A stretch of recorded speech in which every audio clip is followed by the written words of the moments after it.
Welcome to the Mr. E Crimecast. I am Mr. E with Mrs. E. I also like to welcome our guest, Auntie. Thank you for joining us today. And thank you for everybody for coming onto the stream with us.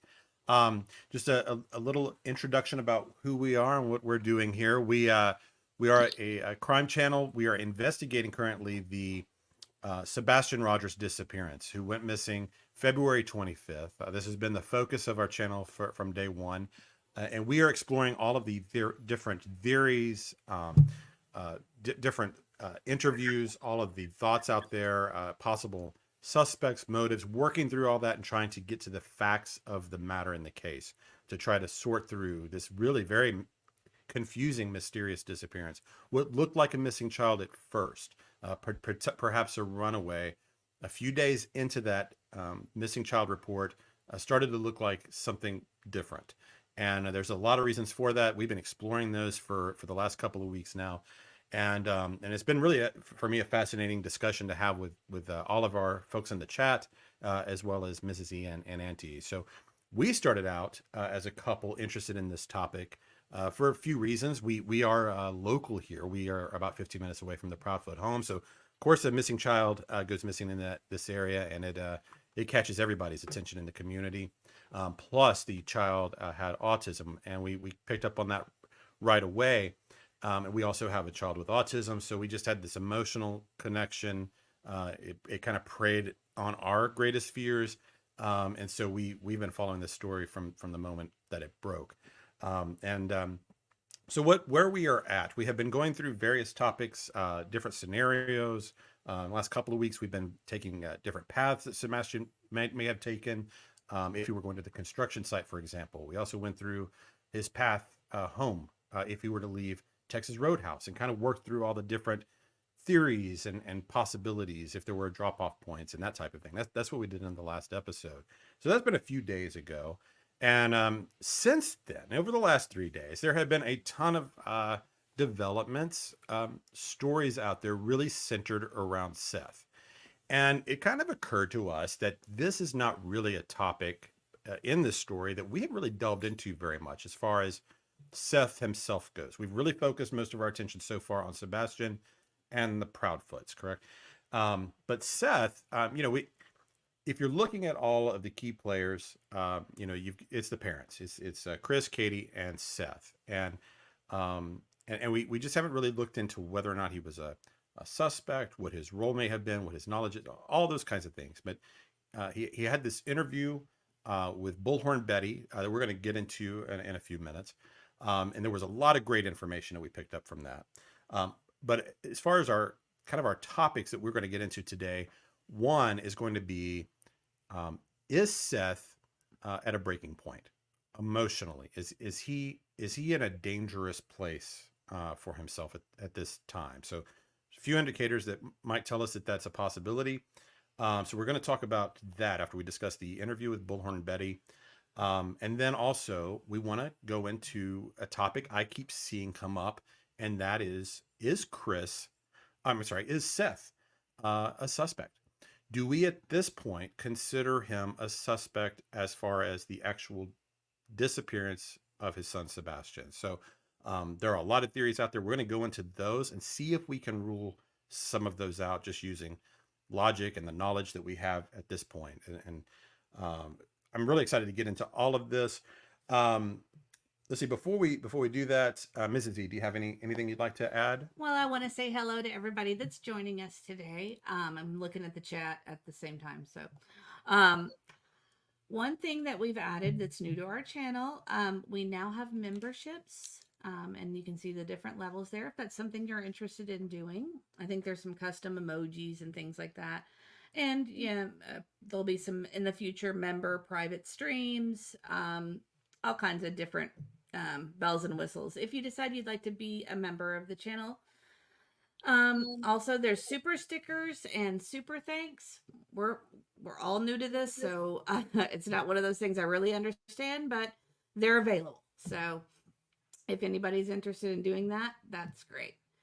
But I just want to say hello to everybody. There's been some chat already. I just kind of want to go through real quick. Someone, Blue Eyes, wants to know if we are related to Ryan Finds Truth. I'm unfamiliar with Ryan Finds Truth, so probably not, unless it is a nickname, a handle that. But no, as far as I'm aware of, I don't know if Ryan Finds I don't Truth. think So we have anybody in our family on either side that's named Ryan. So no, I don't have any Ryans in my family. unless So. it's a fake name. I do have one of those faces. I'm always told that I look like lots of people. So I was Right. one of the.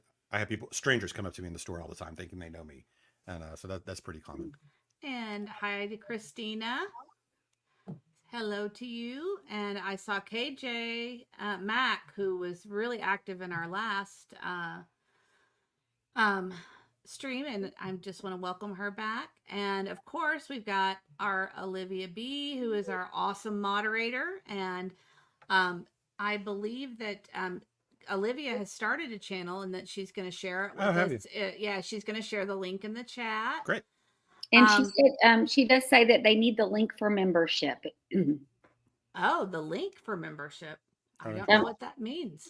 I'm not seeing a place on YouTube for that on my On your screen? on my screen. Okay. I don't know. It says it's there. Where would it be on there? Do you have any idea? No, because I don't know what this is. All this stuff's about. Let's see. I'm gonna go to our channel on YouTube myself while we're talking and see what it says. Yeah, it has If you go to our main channel, it has membership over. It's a membership tab, and I guess Maybe it's. I'm not seeing it because I'm on my phone, possibly. okay. I'm going to go to the actual live and see if it's listed on there as well. That's where I was looking, and maybe that's why I didn't see it. Okay, hold on. I got to pause it so it doesn't play noises. Because I'm logged in, it's probably not going to show me that. I don't know. But I think there's a button that says Some join. people are offering suggestions over here on the side. Yeah, you can press join. Oh, whoops. Sorry, guys. Okay. I'm going to get out of that because honestly, that's not why we're here. We could figure that out. We can figure that out another time. Yeah. But thank you all for being sweet and asking. I appreciate that. And that's our son with autism in the background there. I think Mr. E may have to step away for just a second. So because he probably has a question for us. All right. Let's see.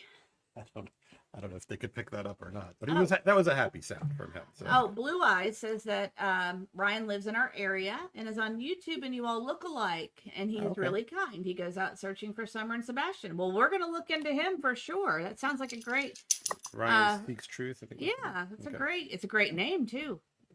We love all creators, and especially, I want to say, we reached out to Bullhorn Betty and asked her permission to use her footage today, and she was so kind and said absolutely no problem, enjoy, use anything you need. So we appreciate that. Yeah, that was awesome. That's awesome. Great person. Yeah, I'm sure most of you have seen that interview, but of course if you haven't, it's definitely worth checking out. And then we're going to just kind of point out some highlights and things that our big takeaways. There was a ton of information in it, really kind of more than I thought we would get. I mean, I had a few questions that I would have liked to have asked Seth. Fortunately, Lauren Betty actually asked most of the ones that I had written down, and she had several others that had not occurred to me. But she cleared a lot of things up. So the more these people talk, the more in focus all of this starts to get. And so if you haven't watched the interview, it is long, but it's kind of two parts almost. Like the first 40 minutes or so are very much about Sebastian, like his likes, dislikes, habits, medical history, places he liked to play, and that type of thing. And then about 5 minutes into the interview or so, it really starts going more towards the meat of the disappearance, like the surrounding circumstances, all the days of him being missing, like that Monday and Tuesday and Wednesday, and the dynamics between him and the Proudfoots. It was all great. But I just want to, if I could just throw it to Aunt E first. I know you've watched the whole interview at this point, and I just want to see if you have What are your general? I mean, there's so much to take away from it. Actually, what were your general thoughts of the interview? Did you have it? Did it change your mind on anything, or sway your opinions about any of this? Well, I guess the my takeaway from it all was just he really is truly at a breaking point with, I think, with the social media and all of the people he's been interviewed by. You can just tell he's at a high level of frustration, which rightfully so. I mean, if you had a missing child after months of looking, and still law enforcement is at a complete quandary as to what's happened. I think there's just a lot of just statements that he made that to show that he's under a lot of stress and a lot of strain, and he is really struggling to hold it all together. Um, I think one of the statements that he said, I just want whoever has him to let him go, let him call 911. I just want my son back home. And I think that, of course, as parents, we all know that we would be in that exact same boat. Should we have ever have to deal with something like that, or heaven forbid anything that like that happened to us. So I think the thing is he could just see a lot of things, a lot of frustration, and going back and I guess listening to other interviews as well in preparation for today, I just saw, he just has growing frustration. It mounts each passing week. You can tell there's more frustration and more angst. And I think that's why he brought on a PR person to represent him so he could kind of step back, because he had a lot of anger and fuel, just anger episodes with different podcasters and different interviewers. And I think that's why he hired a PR person to kind of help calibrate him and get him back, to rein him back in a little bit. But I could really see with, I would love to say Betty did a great job. Bullhorn Betty did a great job in her questioning. She was very paced, very professional, and she did a great job on all those questions. And I think that kind of gave us a little bit more even keeled Seth for that interview. So that was my takeaway. Okay, yeah, I guess I agree with really all of that. Mrs. E, do you have any? What was your opinion on the interview? What did you think? Did it change your mind about anything? Did you? Were there any points that that really caught your attention, stood out more than others? Anything that you'd like to Well, discuss? I think we're going to discuss some of the ones that really caught my attention. We'll get into that a little bit later, but I think I felt bad for him. You Sure. know, I can't help it. I mean, I can't imagine what he's going through. As far as the interview, though, I thought Bullhorn Betty had well thought out, excellent questions. You know, you kind of, when someone's doing an interview like that and they get that opportunity, you kind of, you think of the questions you would have asked. And she pretty much nailed everything I wanted to ask. There might have been a couple of things, detailed timeline questions that I wanted to know, but I felt like she did an excellent job, and I was really happy that she did it because he's been getting a pretty bad rap lately. And I'm not, just so everybody doesn't get upset, I'm not team anybody but Sebastian. Everyone's a suspect to me until they're not a suspect to me. So I I think I'll be able to flow more once we get We into get it. more into the Yeah. meat of the interview. Sure, yeah, I know what you're saying because it went a lot of places, right? Right. Oh wow. If you were just talking about the parts about Sebastian, it did give you a better understanding of what kind of challenges he faced personally, and that kind of thing. And it was kind of nice to just hear, just kind of what kind of child he was, Mhm. is or was. Hate to do the past tense like that, but because we don't know. Um, but anyway, so, but there overall, I thought the interview was really good because she kind of knew when to shift gears on him. Like with the questions, if And if give she him a asked a break question that was too. a little too emotional, a little too far for him, she'd scale it back, give him a breather, and kept him going. Didn't really ever anger him to where it got confrontational or anything like that. And so that part of it was great, and it was just and another thing I've thought is there are definitely a lot of opinions out there about Seth that are strong. There are a lot of folks out there that believe that that Seth at this point is a suspect, and there are several folks out there you'll hear talk about him having involvement with either directly or through some form of conspiracy with others, um, and so find him distasteful in different ways. And then there's folks that are very much pro Seth, and so if you either way you felt about him, if you were a big fan of Seth, then you were going to come away from that interview with lots of reasons to still like him, because he says some a lot of great things that I liked, that I like to hear. Mm-hmm. If you don't like Seth, he also says a lot of things that are really harsh and that are not likable. So that could kind of further cement your opinion on him that way. I mean, he's a flawed individual, as we all and are. We're all flawed. I mean, there's some things that are troubling throughout the interview. There's really things that are troubling about all three of these individuals in their history and the way that they deal with things. One thought I have over and over just watching Seth, the more you kind of get to know him through these interviews, is he's a lot like Chris to me. They're similar types. They're not the same, but they're both kind of emotionally immature in the way that they will explode, and then they become kind of like teddy bears, and then they explode, and then they kind of go through these, and they don't really ever seem to have the ability to recognize that what they're doing is hurting themselves. And there's no apology usually for these outbursts or the anger from either of those men. And so in that way, Katie seems to have a type that she's attracted to. So I always kind of have that overall feeling. I know there's also questions about whether or not Seth's sadness and grief is genuine. I guess it's always hard to really know, but it seems and feels very genuine to me. I don't think he doesn't come off as faking it to me. Who knows? But that is my impression, is that all of that part of it is genuine. He may have done some. I mean, he kind of says he has done some awful things in the past. He does have some flaws. That doesn't mean that he is a suspect, and it doesn't mean that he is involved in this directly, even if he has a past that is really troublesome. Like the divorce papers.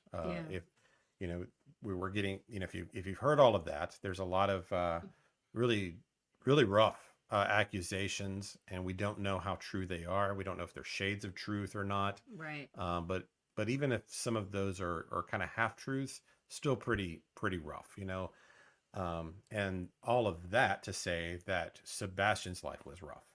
From the time he's a little kid on, it seems like he's been just surrounded by chaos and CPS reports and trouble with school. I mean, his disabilities, this, in a way, we always talk about the autism angle, but that chromosomal deletion disorder might have been the most difficult challenge for him. It sounds like when you hear Seth talk, like having to, just be so careful with his, any activities involved in and everything else. But, but anyway, so we're going to get a little bit into this. So, let me go to the chat for just a second before we get going.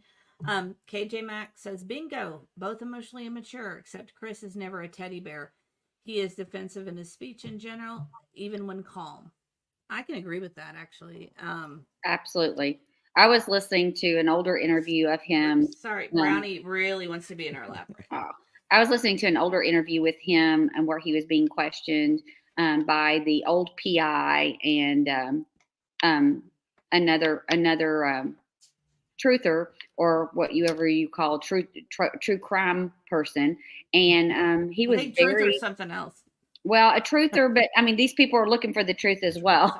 So I always think true crime truthers. That might be that could be on our list of name choices. True crime truthers. True crime truthers. That's not bad, because one of the things we are trying to do is find the truth.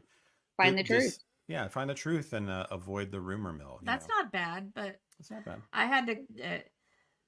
YouTube pressured me to go ahead and make a decision, so the names will probably change. I was trying to be cute, and like super sleuths and things like that. So anyway, sorry, I'm trying to get comfortable. That's okay. before As I we was get saying, though, started. on that interview specifically, even though they were trying very, very hard to keep him on track and answering questions, and be more, I think, a reporter style questioning, he got very defensive very quickly over things that were just plain questions that were questioning him about, like what Sebastian was wearing, things like that. He got very, very heated in discussing things when they wanted clarification. So he's easy to jump off the deep end and get very upset very quickly. Oh yeah, I It's guess kind when of volatile. Yes. They're both volatile is a great way to describe it.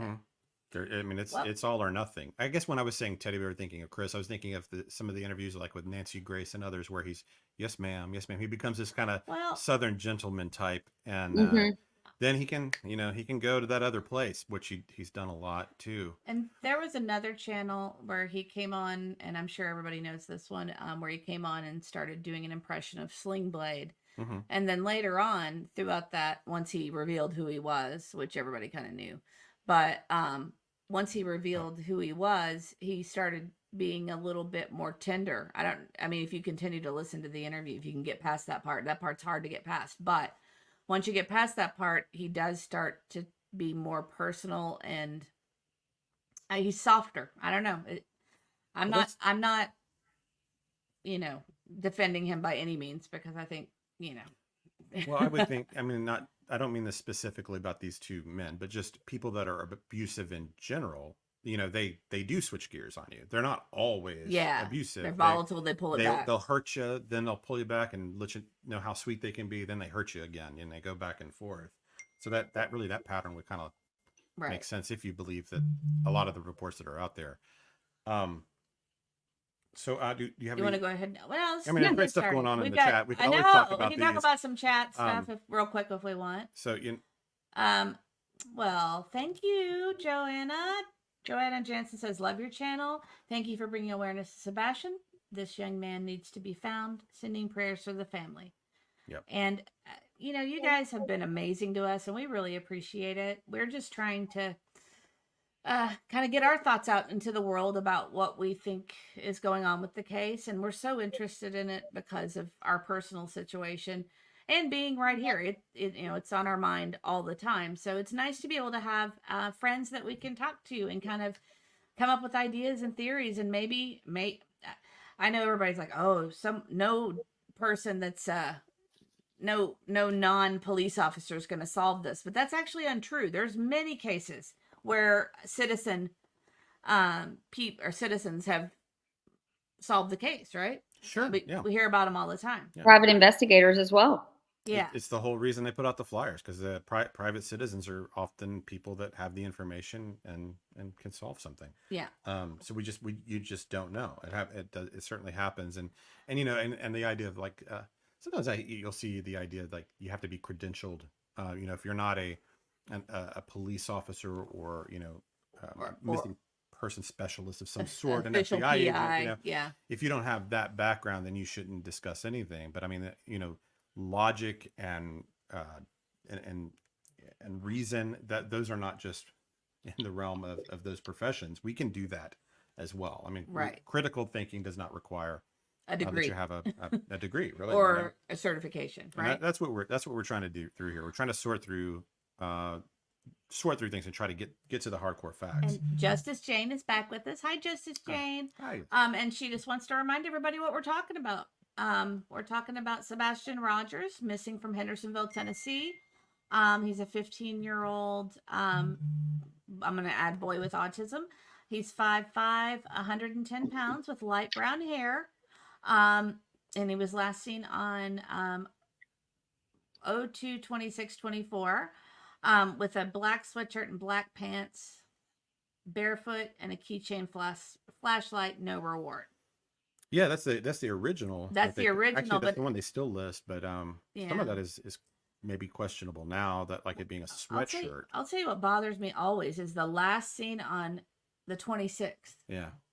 That's the part that always gets me. Yeah. Where was he seen on the 26th? Because he went to bed on the 25th.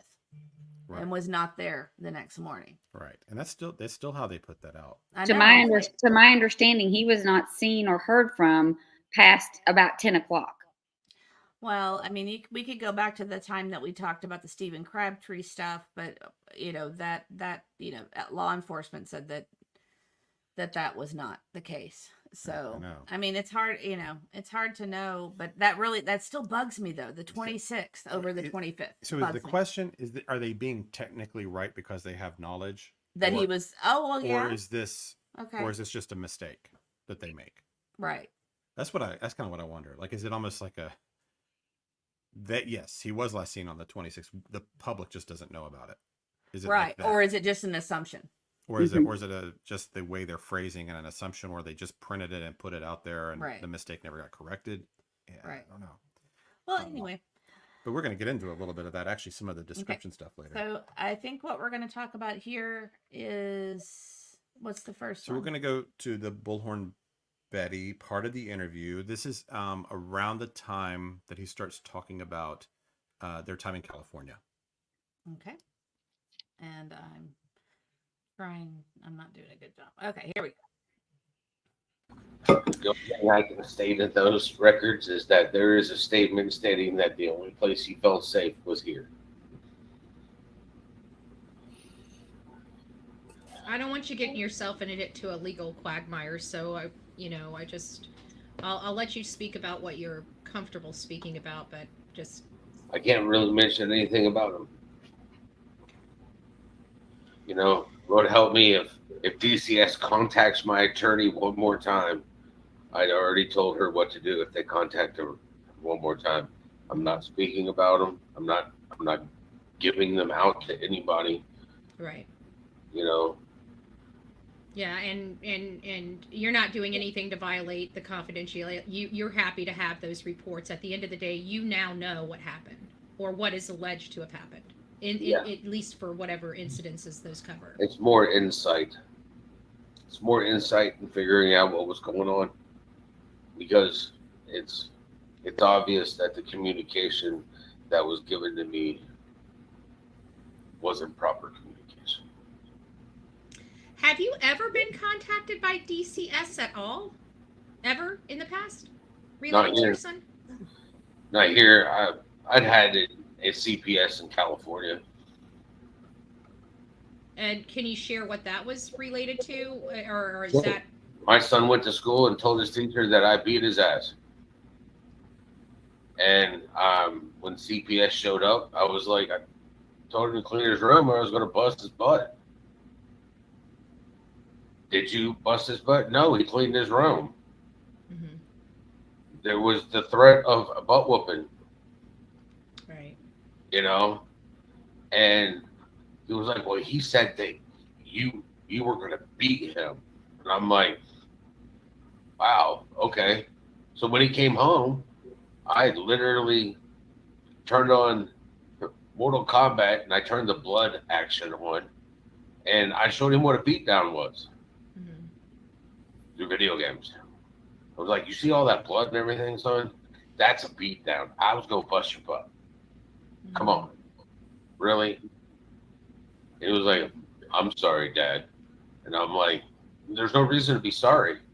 It's educate yourself on the verbiage and the words that you use, because you can blow things out of proportion and not even realize what you're doing. So, do you think that might, because of some of these things in the past where he did blow them out of proportion, do you think that, maybe some of these things were either blown out of proportion or do you believe that, because that was a long time ago when he was in California? How old was he? Like 7, 8?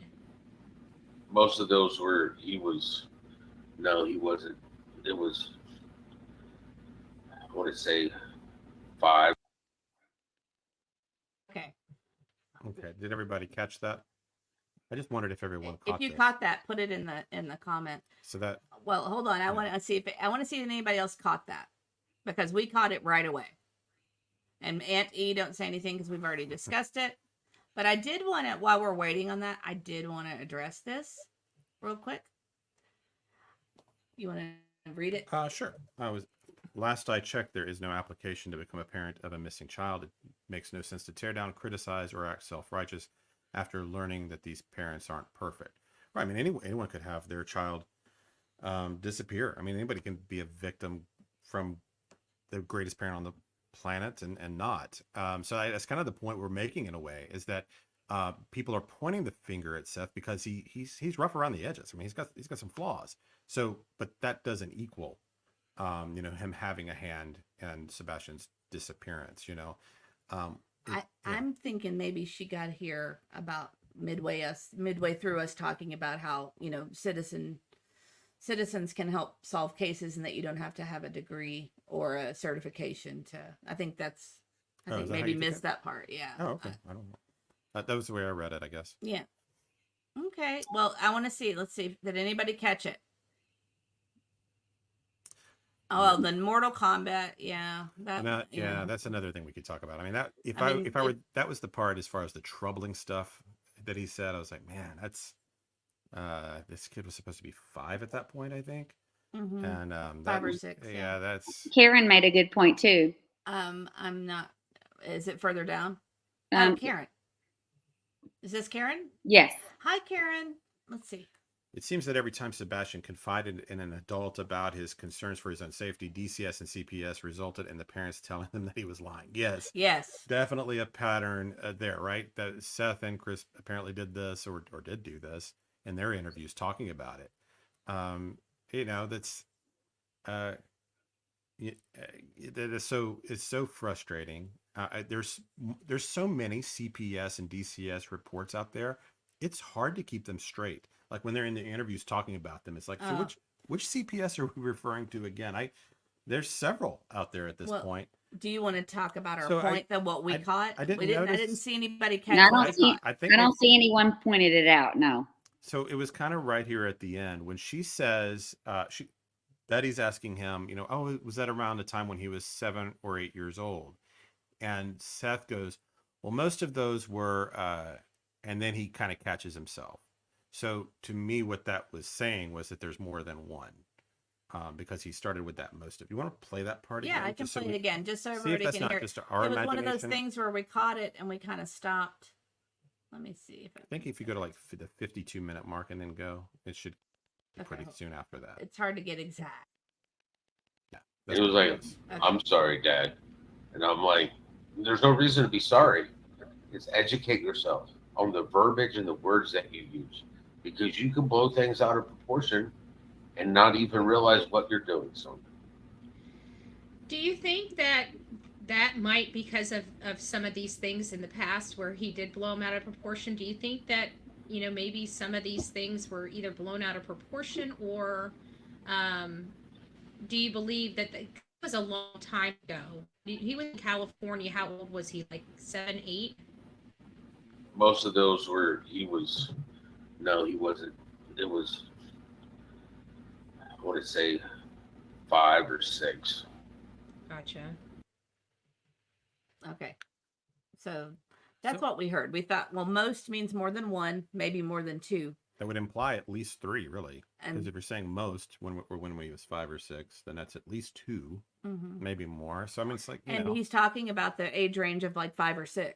So And being with a background in education, I have a hard time believing that a 5-year-old would go to school and say a lot about that, especially a child that obviously had some special issues.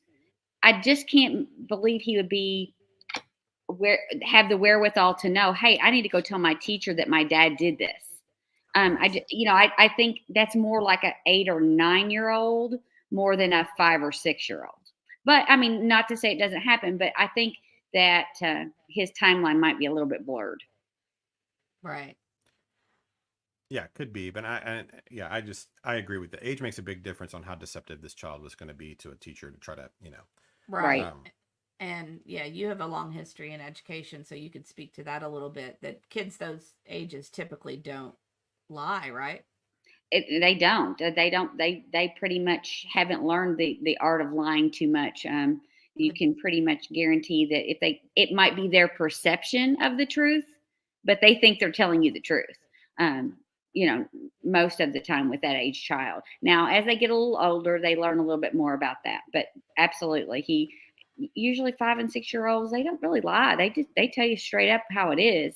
They And don't have a filter. it's their reality. Now it may be a stretch of the Right. truth, but in their reality, that's the way they see it. Right. I agree with that. And I wanted to point out we have, I guess it's me, Zach, or my Zach.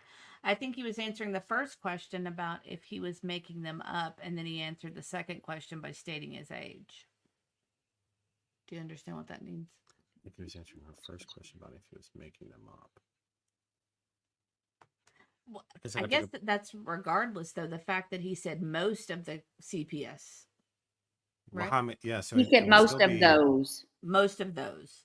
Yeah. So that had to have been more than once. Right, because And that's, and we know a lot about the trying- KPCP reports, but Yeah. we don't really know we know a little. We You did read the divorce reports and the claims, and those were Yes. pretty bad on both sides. So Yeah, so we're trying to track. I don't even sure how many there are. There's we've been trying to keep I track think of there's them. at least 4 if you don't count what it seems like Seth might have slipped on, and maybe it was just a slip of the tongue. It's possible that he just started to say something and was corrected himself. Possible, it's just something that we noticed.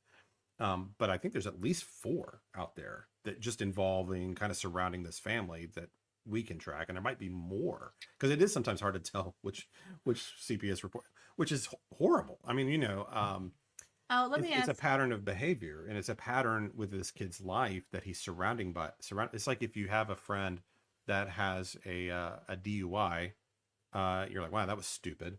Right. You went out and got a DUI. You should get an Uber next time. Hope you learned your lesson with your big fine and whatever.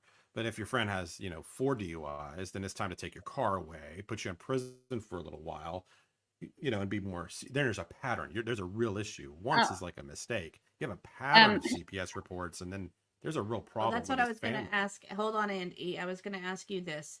In all of your years and your background in education, out of 100 parents, how many of, or 100 kids, how many of those would have like a percentage or number that would actually have CPS reports involved?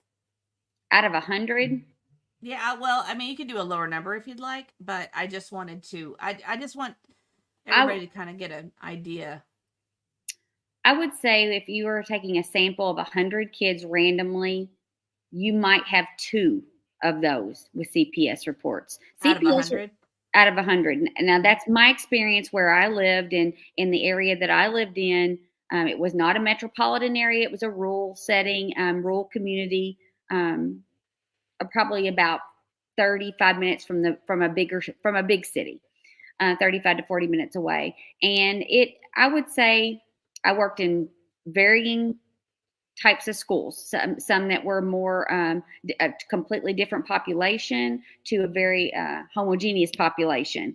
And still, I would say about 2 out of, in these days, that probably is a little bit more of an increase, maybe 4, but you're not going to have that many CPS reports out of 100 kids. You're not going to have very many that they do. And those people that do, and the school's aware of that, they're on the radar and they keep a tab on that kid and what's going on in their daily life.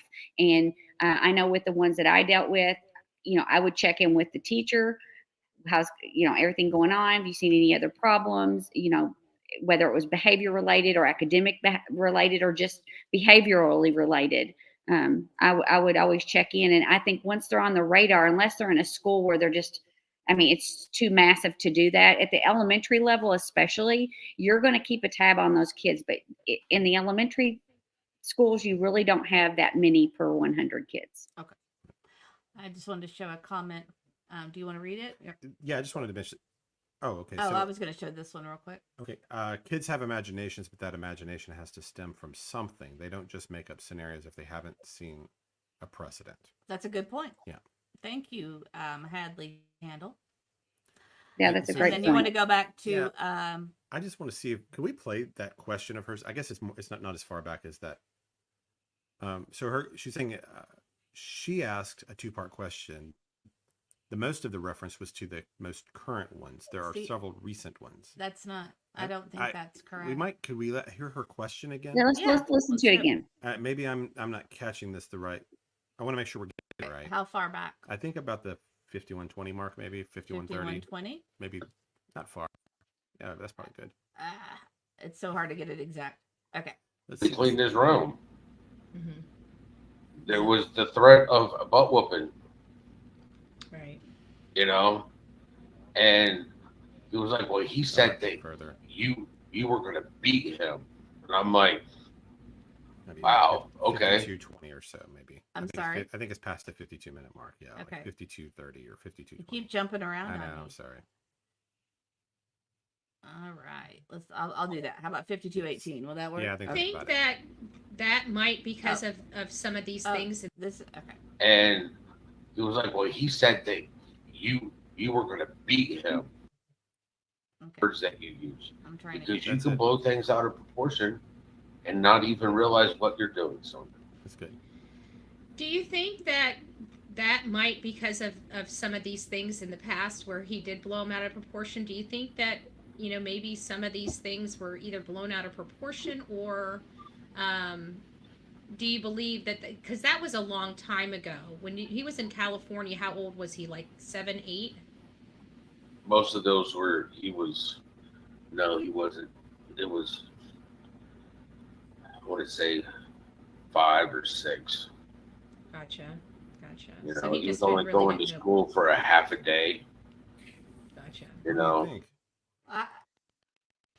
I'm sticking with my original statement. Yeah. I see what you're saying. I see what I you're think getting at. he's The way, 'cause she kind of, I think he's answering the second question, and I think it's what we thought it was. Yeah, Yeah, the most. I think so. And he also and right after he says 5 or 6. Yeah, and it's really, in a way, it's not that important for. It was in a just sense. interesting. It was just something we caught. But I think I still, I can see I can see how you can make the argument. Either way, one thing, and I don't want to spend too much time just kind of criticizing Seth in a No, way not because at all. No, that was just something we caught, and we wondered if anybody else caught it besides us. Really, but he does paint things in a picture to make himself look better. Which, I mean, which I think everybody does that. Like he definitely does. He the- rationalizes. He Yeah. rationalizes he got a butt whooping because he didn't clean his room, and that's normal parenting. Well, and in his mind, he thought it was okay to have him watch Mortal Kombat to see what a real beatdown looked like. Right. He thought that was okay. Where most of us, I think, whoa, that's pretty hard. Probably not a great idea, Right. And if you're talking, he's a 5-year-old watching Mortal Kombat. No, that's not age appropriate. That's not good parenting to watch violent, bloody, gory shows or games. It was a game. Yeah. Do you know what he was talking about too? There's like a setting you can make Yes. it less violent or more, and he's clicked it to the bloodier.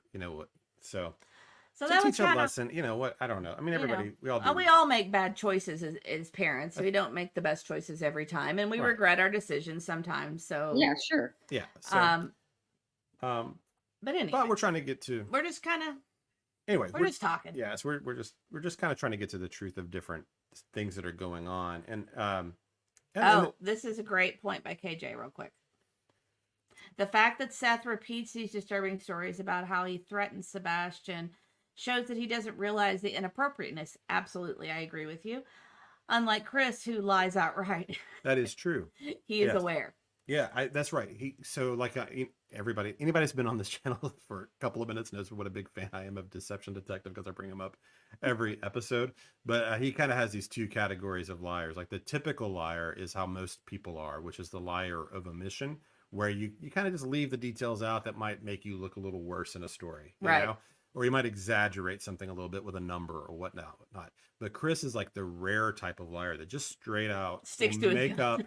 Yeah, shameless, like lie to your face kind of liar. So they're more rare, that type. And I find examples of the Chris lying all the time that because we've been researching stuff that came up in this interview, go back, look at old interviews, try to see these. And every time we do that, I come across there's another contradiction from Chris, and it's like, well, we got to do that in another episode. There's so many; it's just hard Well, to keep up with. And them. when a podcaster or somebody that's interviewing him points it out, he'll say, well, "You just didn't understand what I meant," and he'll try to clarify or dance around the answer that he gave or justify it. Actually, that will bring us to our next clip we want to do, because we're going to get into some of these contradictions with Chris. So I do you want to go? This is let's go to this portion. This is what going number? to be. This is at 241, I think. Okay. Let me make sure I've got one of our another odd takeaway. Yes, 241.30. 241. 241.30. So towards the end. Yeah, a lot of people I think might have missed some of this too, because this is towards the end of the interview. They're kind of wrapping it up, taking fan questions and that kind of thing, and thanking them for being there, all that kind of stuff. Is that close enough? Yeah, that would be close enough, I think. But whoops. 241. Like I said, there's tons of stuff you could pull from this interview. There's a lot of things that we've learned. These were just a couple of our more eye-opening or interesting, we thought, especially when we think we find something that hasn't been discussed. Right. Okay. Well, they're not here. And when he would wear clothes here and take them. I gotcha. Yeah, I know the reason. You know how kids are? Yeah, I like this. I'm going to wear this to school. Yeah. And then I might be lucky to get it back. So just to clarify, because Guidance had another question. He doesn't wear the chest plate. I'm sorry, I can't hear you. I think further back. 41.30. Okay. You were like a minute. Yeah. Yeah, that'd be good. Okay. No, just at. What was your? Hey, Seth, can yes, you? Sir. I just got a text from somebody in our inner circle. Can you please correct what Sebastian was wearing? There seems to be misinformation about that. From what I was informed of by his mother, he was wearing like leisure pants, Adidas leisure pants with the stripe down the right hand side on both sides of the out hand side, and he was wearing a long sleeve graphic print shirt. And not a sweatshirt, right? Not a sweatshirt, not a hoodie. It's just it was a long sleeve black t-shirt. And I've looked, I have none of the shirts that were mentioned in his closet. Both the Star Wars one that I bought him, the Halloween one that glowed in the dark is gone, and so was his Minecraft one. So it could be any of those three. Gotcha. So there were several things missing? Well, they're not here. And when he would wear clothes here and take them. I gotcha. Yeah, I know the reason. You know how kids are? Yeah, I like this. I'm going to wear this to school. Yeah. And then I might be lucky to get it back. So just to clarify, because Guidance had another question. So he doesn't wear the chest plate anymore. It's a choice he chose to make, and you weren't paying attention to scratch marks on Chris's arm. Hold on. When Sorry. he came back. Okay, and then just for Anissa's question is. That is interesting, but we can pause here. So if we've all been following this, we all know he was wearing these black pants, no shoes. Sometimes it's described as a black sweatshirt, a black t-shirt. And when we heard this, we knew we had heard Chris talk about this earlier. It was about a month ago. And it was weird to everybody, I think, then, what Chris had said, but this confirms that part. So if you didn't follow what he was getting at here, he's saying that 3 of these t-shirts are missing that Seth had purchased for him, and that over time the shirts just never came back, which you can kind of understand in a split family. That stuff happens. That the kid wears the clothes over to the parents' house, never makes it back to your house, even though you paid for them and all that. Well, then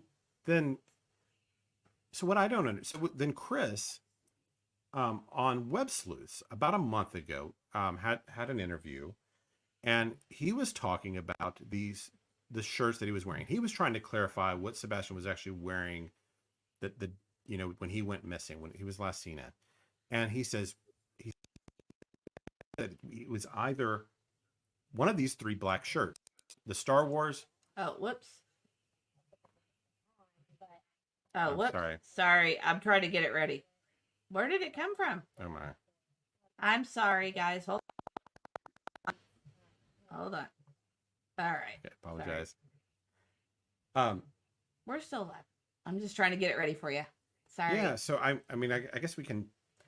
Okay. What? I don't know what section it's in. Oh, it is the last minute 27 Okay. with 127 to go. With one. So if you remember this Web Sleuths interview, With 127 to go. yes. I don't know how to do that. It'll be at the end. It'll show how many how long's left, and you go to the 127 mark. No, that's not what it's doing. You can do it here. Oh, Right. okay. I gotcha. I see. No, it's not doing that. So you didn't put down the actual timestamp That's on it? just what I had on it. Okay. Hang on, I can Go tell on. you. Okay, go ahead and talk while I figure. So if you remember this Web Sleuths, I mean, this was the big one where I don't have it up yet. it started with the couple of one of the PIs, and then Chris calls in and he's furious. This is the one where everybody said it sounded like he might have been drinking before. He's talking about his parents and the misconceptions about that, and the Web Sleuths does a pretty good job of kind of trying to calm that situation to a certain extent. Then one of the other PIs calls in. Then eventually Seth calls in, and then the whole thing kind of goes off the rails here and there. But it was fascinating to see, sort of, especially in hindsight, to see in what after everything that's happened in the last month, how that dynamic played out. I want to just mention Garrett. Yes, we do need a producer. Yeah. We absolutely need a producer. I agree with you 100%. Our best. If you would like to come be our producer, that Yeah. would be amazing.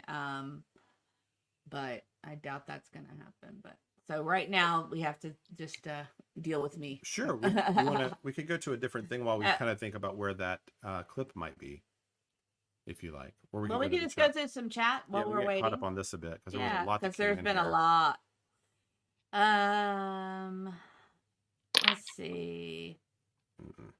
Okay, you just tell me. I don't want to do rumors. Yeah. Just so you guys know, we do try to stay away from the rumor stuff unless We're it's aware of them. verified. Yeah, we know all these things. My thoughts, and any kind of media at all, newspapers, whatever, social media, anywhere, anonymous sources are virtually worthless to me. If some, and unnamed sources, that kind of thing on stories, until someone confirms it, we're not very likely to cover it. We're aware of them. I mean, we know the rumors out there, but and we don't like some of the things that we heard, and it did.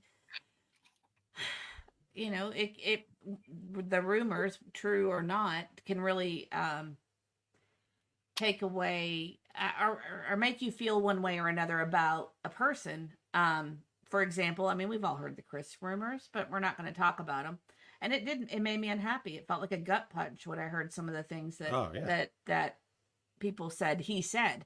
But until someone comes on the record and shows their face and says this is what it is,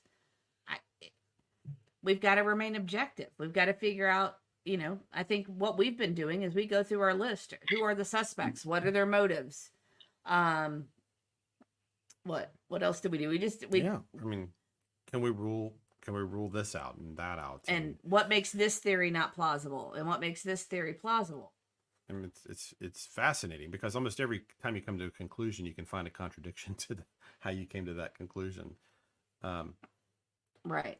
I had seen someone post earlier. I don't know which one it was, unfortunately, but someone had mentioned that in those divorce documents, that is more than just rumor, because there were several people that were willing to swear an oath and go under oath that were not Katie, like teachers and people like that. So and neighbors. It does carry a little more weight than just your typical divorce husband versus wife. Yeah. He said, she said stuff where, So I mean, I do think that there's some truth to those. There probably is. I mean, it would be very unlikely that Katie would just whole cloth make up stories about Seth in a under oath that way.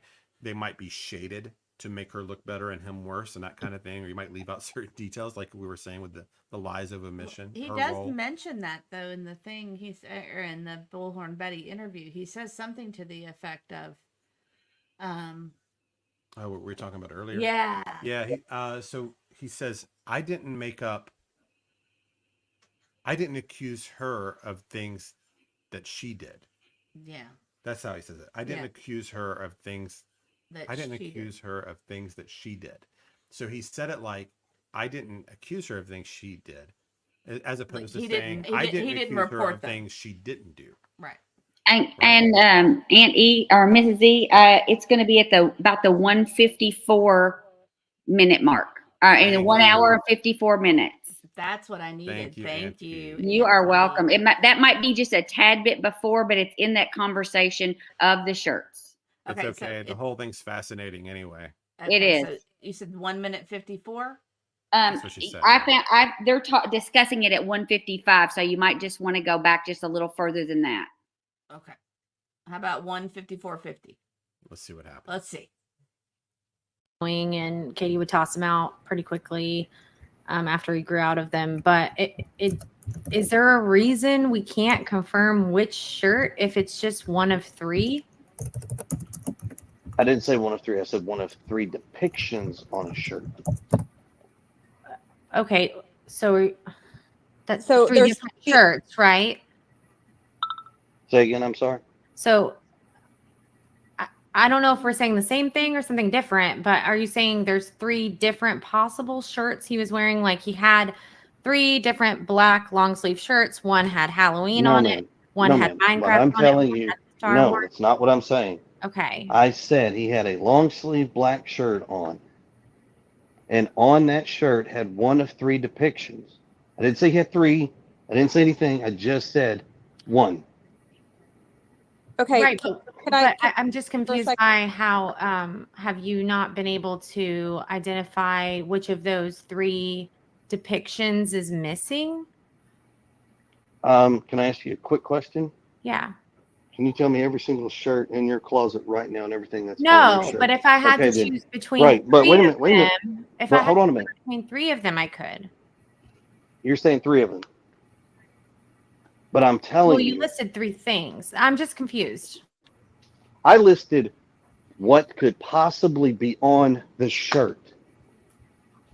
Okay, can I jump in and try to Okay, interpret a let's little just stop bit here here? real quick.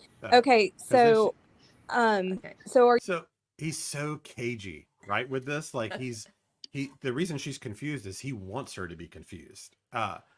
What she's saying, so he comes on and he says, well, we know that Sebastian was wearing either the black long sleeve Star Wars, Minecraft, or Halloween shirt. Okay, well, how do you know that? Well, because I just said.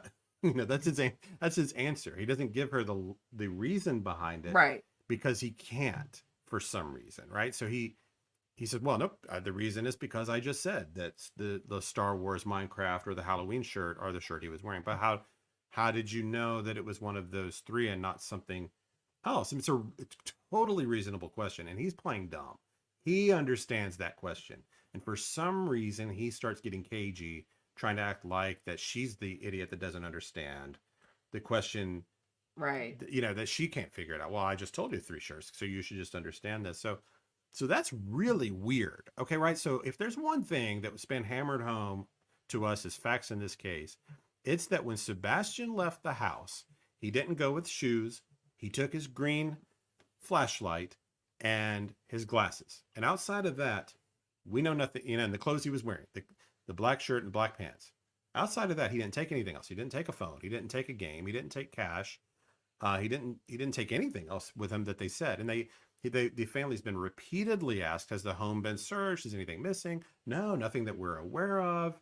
We don't know anything that's gone. Mm-hmm. But we do have apparently at least three missing black shirts. So where Where are these in this description? And in fact, this would actually support the idea that he was a runaway, because they could have come out and said, well, we think he took a couple of shirts with him Right. whenever he left home. We don't know why he didn't take his shoes, but he took a couple of black shirts. And where's that information been up until a month ago?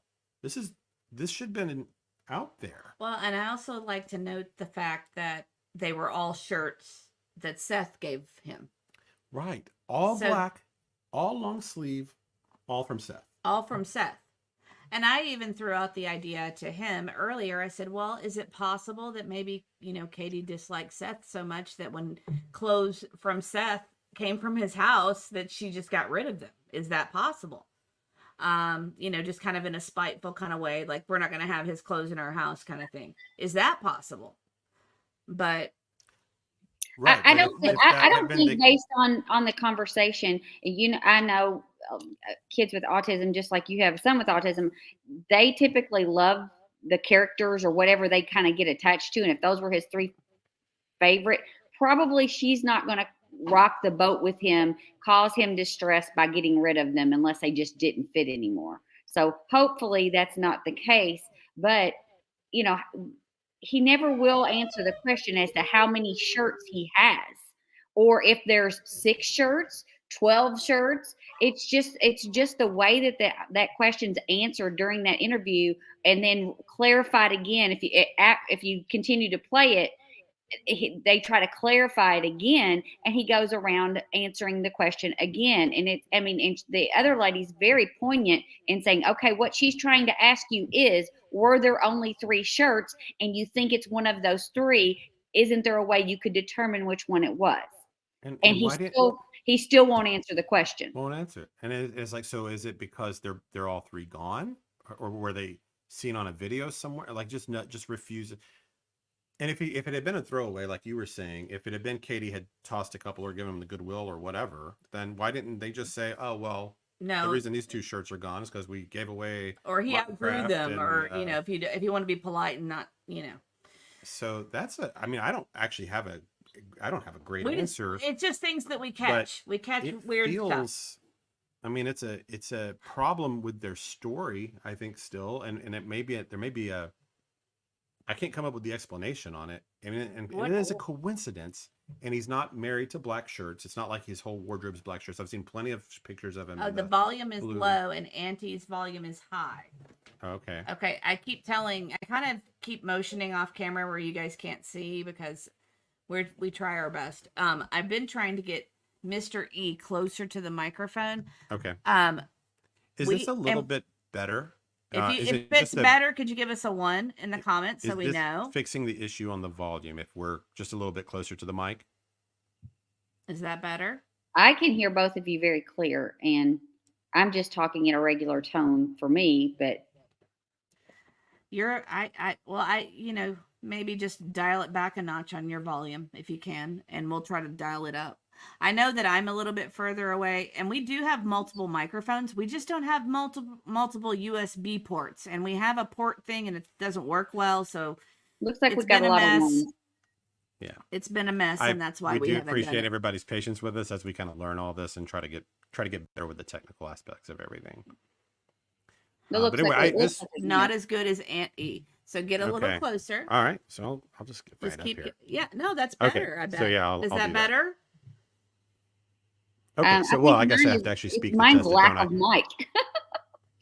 Mine's my computer mic. So yeah, so we may have Why to don't get you can you turn your volume down, and would that make your mic go down? I don't think so. I think it'll only make the sound go down for me. Okay. Well, let's see. Okay, yeah. Okay. Well, so I don't know. I'd be interested to hear if any of you have thoughts on the black shirts. Are there other reasonable explanations about this that are not? I can't come up with it unless, I mean, I can come up with some nefarious ways that those shirts go missing. Okay, I can't. I'm having a hard time coming up with a innocent explanation. I mean, I can imagine where something happened and there was a mess, an unexpected mess in your home that you needed to clean up, and you grabbed whatever shirts were around and they just had to disappear. Things like that. I can come up with those kind of explanations, but I do have a hard time coming up with innocent ones. I'd welcome innocent ones because I do. I think I like to be challenged on ideas that we have to make sure that we're on the right track, and maybe somebody can think of why Chris can't nail down which shirt he was wearing, why 3 black shirts are missing. I don't know. I can't come up with it. Well, you guys can keep going forward. I'm going to take care of our little brown E barking in the background. Needing some attention over there. Yes, I'll be right back. I don't know. Can you think of, Auntie, can you think of a reasonable explanation to the shirts? I don't know. Also After good for the listening conversation. to Chris rant about the shirts and evade the questions and not really answer it, I don't know. I mean, I remember when my kids were little and they did have favorite things that they wore. And I will tell you, kids that like certain things, they kind of typically wear the same thing over and over. And I think I could look through and almost find what would be missing. So I think the fact that they were like, we don't have any idea what's missing.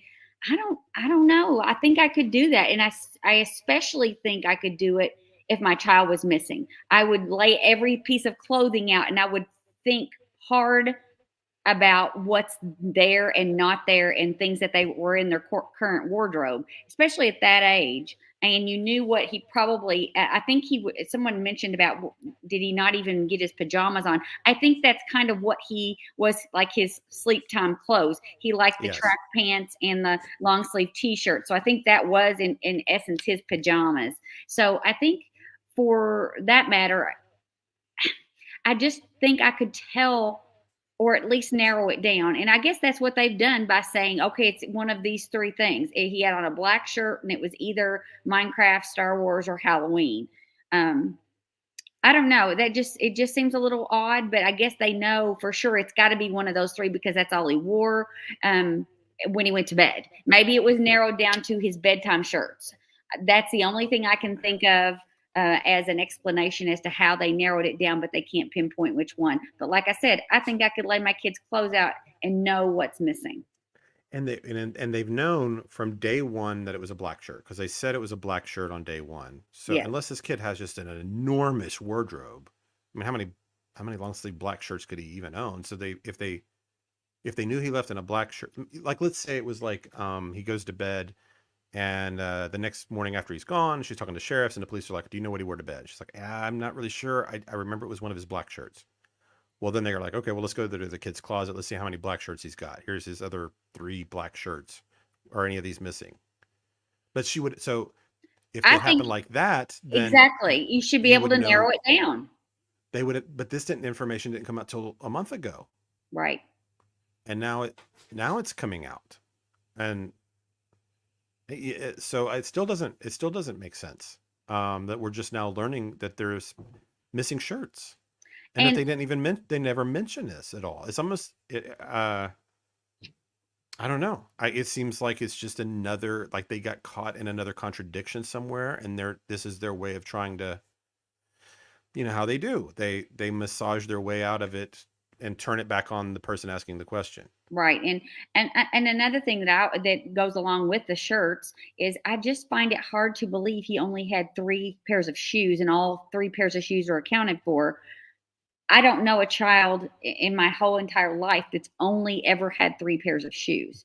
There's so many pairs of shoes, slippers, sandals, flip-flops, tennis shoes. Kids have tons of shoes and they grow out of them quickly, but you usually have more than 3 pair. And I thought that was, and nobody's really questioned them about that specifically. And I find that to be an odd thing. And someone in the comments mentioned that, I had to have more than 3 pairs of shoes and that all the shoes are accounted for.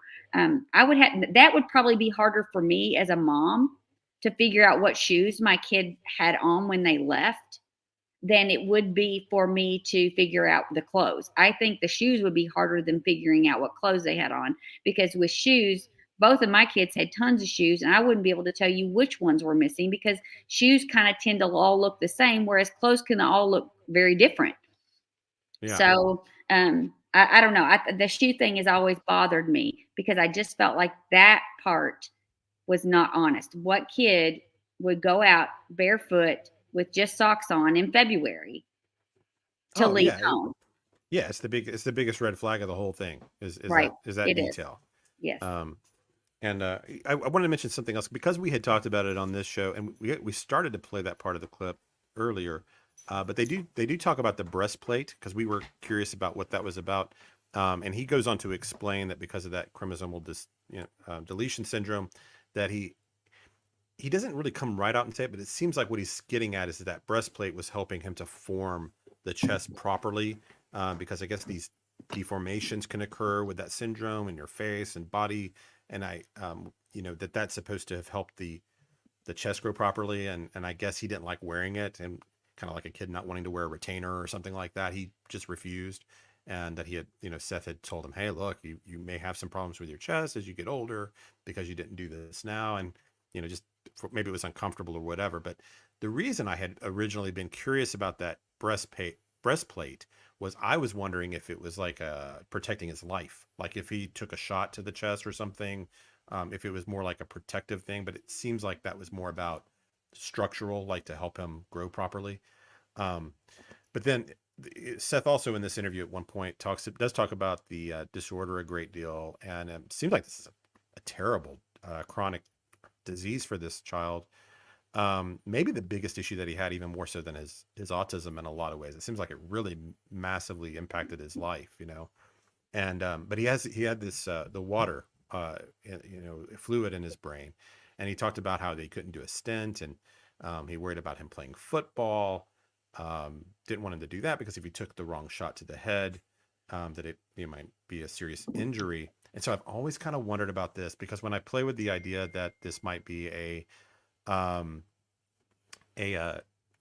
accidental, like they got in, like if say for example, if Katie and Sebastian had gotten into some type of argument and he was given a shove and fell down, had an accidental passing that way, maybe hitting his head, that maybe that was a factor. I've always kind of wondered about that. And so anyway, that's why, but she cleared that up, Bullhorn Betty, with that question.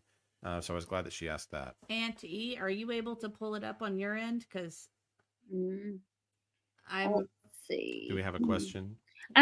Yes. You want to just read it? Because can there's show so it. many comments. There's so many comments I want to respond to. There, I didn't really. I guess I really didn't understand it. It just says, "Dang, heavy bias showing now." I don't feel like we're really being biased toward anything. We're just kind of stating what we are seeing and the words that's coming out of their mouths. So I don't know. I'm not placing a bias on one way or the other. Oh, and there was another comment earlier saying that the only thing we're searching for is y'all's money. I think it's y'all's money is what it said. But we actually have our, we all have jobs and things. We are doing this out of the love of trying to, find this missing child. So, we're not sitting here saying, I did say at the beginning, because I don't understand all this stuff about the super chats and all that stuff, that is available. But I see. that doesn't mean we're not going to put your comment up because you didn't pay us to put your comment up or whatever. So I just wanted to, I think, at first we had so much love, and I think the trolls might have found us. Oh, okay. So we've got some of that. Okay. That's okay. And some people trying to use words that I won't use. Oh, wait, I haven't seen a lot of them. Well, Well, that might be. yeah, there's been some interesting. That's okay. But I'm happy to talk about other things that, people want to talk about. Well, Samantha makes a good point, because she said, my son only had one pair of shoes at a time, and he would not wear anything else other than his one pair of house shoes. So I know all kids are different, but I've known many kids over many years, and very, very few you will find that will only have one pair. I'm trying to think. I think our son has what? But I mean, I don't think that's too personal. He only likes to wear Crocs. Yeah. So, and that's because of his sensory issue. It actually gives him sensory input. Prior to wearing Crocs, he would tippy toe walk all the time. And we tried, he was going to have surgery on his legs to repair the muscles, because he would always tippy toe walk. And that's just kind of a typical trait with severely autistic kids. And even non-severely autistic kids. But anyway, we tried out a pair of Crocs when he was little, and he loved the sensory input from the inside of the Crocs so much that he started walking flat-footed. So ever since then, Crocs are his go-to. Because we were told that we would eventually have to get him surgery on the tendon because of him tippy-toeing.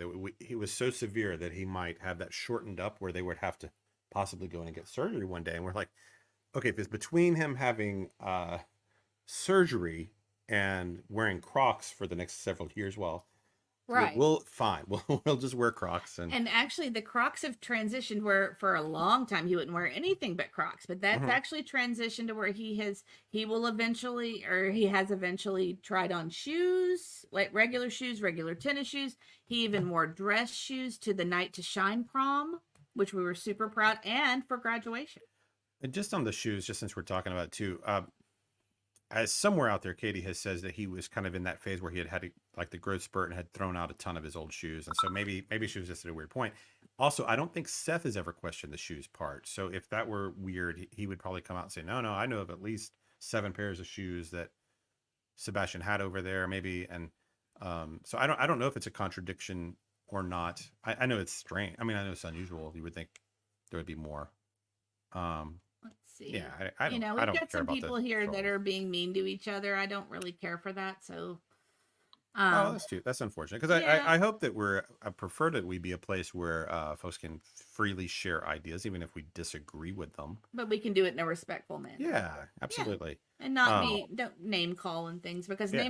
whenever name calling starts, that's usually you don't have a good argument to back up your case. So you start to call names and say hateful things. So. Just earlier, somebody mentioning though too that we would have any kind of bias going into the case. We had no bias. Well, actually, everybody has a bias of some kind entering any situation. Our initial bias was that the Proudfoots had to have been completely innocent. If we had a bias at all, that's where we were coming from going into the story. That was our assumption that we came in. So the only thing that's changed our bias over time has been the evidence that has been put in front of us. So the bias would have been the opposite of what you were suggesting, because that certainly was not where I thought the story was in the first few days of it. Like we have said before in the past, we had tried to reach out to the family to help, and were turned down. So I don't know. So we wouldn't have helped people. Actually, everybody in the community at the beginning was Mhm. told to stay home. Yeah. I don't know if people that are not from the area know this, but we were at the very beginning. People wanted to search immediately, and they told people to go home. Yeah. So It's not bias when you have red flags over and over. You just try to step back and try to say, hey, is there an explanation to this? Is there a reason that they didn't talk to the media for a week? And, even then, like we were saying this the last live stream, that I was able to come up with some possibilities. Maybe she was camera shy. Maybe that was her greatest fear. I found myself making excuses for them almost, and then over time, you start to say, okay, now this is too much. There's an issue here. We still don't know what happened. But there are things that we do know. We do know that they have been very deceptive about that night and the next day. They have contradicted themselves about the 9 to midnight phone call, the call to the sheriff's department. That is a massive red flag. Not calling 911 is a massive red flag to 95% of the people out there, right? We all think that that's something. And we've heard them talk about that they live on the edge of the county, and that calling 911 would be faster. Would not be faster. Oh yeah. That calling the sheriff's department would be faster. Right. But they're in a very busy. Yeah. Very busy area. They're like 5 minutes from the hospital. I mean, there's a lot over there. I don't know. Well, I mean, we live in the area too, and I would have never thought if something like this happened to us to call anything but 911. So that was always actually when we were doing our research. This is how I was saying earlier that I keep finding these contradictions from Chris. When he was doing his pleading with the public thing, where he's like, "Hey, if you see something, you just call 911." Oh, unlike you, who calls the sheriff's office when there's an emergency. When his guard is down, even he says you should call 911 if you see something, right? Well, why wouldn't he just tell people to call the sheriff's office if he thinks that's the fastest way to get a response with that's a Sebastian hysterical. I didn't even think about I don't remember which That's a interview good that point. was in, but he does these all the time. So. Well, that was the one we were listening to earlier where he was talking about the shirts. In that interview, he specifically says, if you know something or see something, don't talk to a truther or don't talk to a podcaster or your friend, call 911. Right. I think we were listening to the good same point. thing. Now, this is a good point because Chris was in Memphis. So if he called 911, it would have been dispatched to the Memphis police. and not the Sumner County. But what prevented Katie from being the one to make the call? Yeah, I'm confused why she wouldn't have called. She was right there. And that's Yeah. another thing. I mean, Yeah. yes, you might be completely distraught, but if as a mom, if I was there and my husband was out of town and my child was missing, I would call 911 that instant, the minute I saw him not there and I looked inside and outside the house and didn't see them. And so what if it dispatches 50,000 police officers and he's just across the street? It doesn't matter. You want your child back immediately. And Well, I just don't understand that logic. Well, that's, we've talked about this in other episodes. For those of you who have just joined us for the first time, we have had an instance where our son walked out of the house when he was very little, probably 5 years old. And that was the first thing I did, was call 911. And I was distraught. I was holding a crying baby in one hand and talking to 911 on the other. So, I mean, that was just my gut instinct. Are you wanting to respond to anything? Well, I mean, people are offering some possible explanations about it. So this one lady here, Morning Ray. Yeah. Like I said, I don't mind competing ideas. I think she was a wreck and he was taking over. I mean, that's valid. That is a possible explanation. Oh. Sorry. There we go. Okay. Sorry about that. Our son with autism is playing a video right outside the door. Yeah. But that is, I mean, it was kind of like I was saying, well, maybe the reason she didn't talk to the press, she was shy. Finnaby also says this, she would have the answers. Chris wasn't there. She could have, right. Instead of having to relay everything. Yeah. On the other side of that, of course, Katie knows, and he's not there. And I mean, logically, you would have Katie should be the one to call. But they didn't say that she was a wreck, and that's why he did it. And somebody else up here earlier said that he maybe called 911 to bypass Memphis 911, right? Mm-hmm. But he doesn't say that in the interview. He doesn't say that's the reason why. He says the reason why is because he felt like it would be more direct and faster to go to the sheriffs. He didn't say it was because Katie was upset. I'm not sure what that means, but sheriff run their area and got. I'm thinking they're saying that sheriffs run the area. Well, we live in the area, and you can call 911 from our house. So yeah, we've had to call 911, and yeah, they've been there 5 or 10 minutes. I mean, I don't know.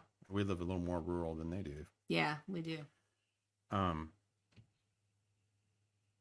haven't seen as much around. Well, and then at Madge, we're open to all points of view. So, Madge says, I don't find it strange that she called him and he called the sheriff's office. Everyone responds differently. They do. Yeah. But I mean, I think if this were the only thing, then you could go, okay, well, that was strange. Maybe a poor choice, and you kind of would dismiss it. Like if they had been out on the news every day, talking to reporters but when you couple all of this with the leaving their home and going to Memphis and not talking to the press, and when you finally do, you talk to a YouTuber. Oh, this is a good one. Hadley Handel says, I haven't seen near as much around Hendersonville about Sebastian than I did about the Riley Strain case. Something up about that. I agree. And that is strange. I mean, Riley Strain was in Nashville, downtown Nashville, and it was everywhere. It was everywhere in all parts in suburbs of Nashville. It was everywhere. So that's a good point. And so I do want to get to a couple of other things here today. So we really started this with the intention to get into the Seth. Yeah, thing. we need to get into that. So what? It's an hour, almost an hour and a half in. Sorry, guys. But we get distracted. I know the chat's so interesting, and we love hearing from all of you. So that's kind of we like to hear other perspectives because it makes us think and come up with different ideas about possibly what could have happened. So yeah, for sure. I mean, and we've all heard different pieces of information other places that we're unaware of. So you guys may know some facts that we just don't know. While he's talking about this next section, I would like to know where you guys are from. If you would put that in the chat, I would love to see where we have our viewers coming from. So So we had really originally started talking about this in terms of Seth, and is he on the, uh, is he in a really bad place? Is he on the brink of a breaking point or meltdown of some point?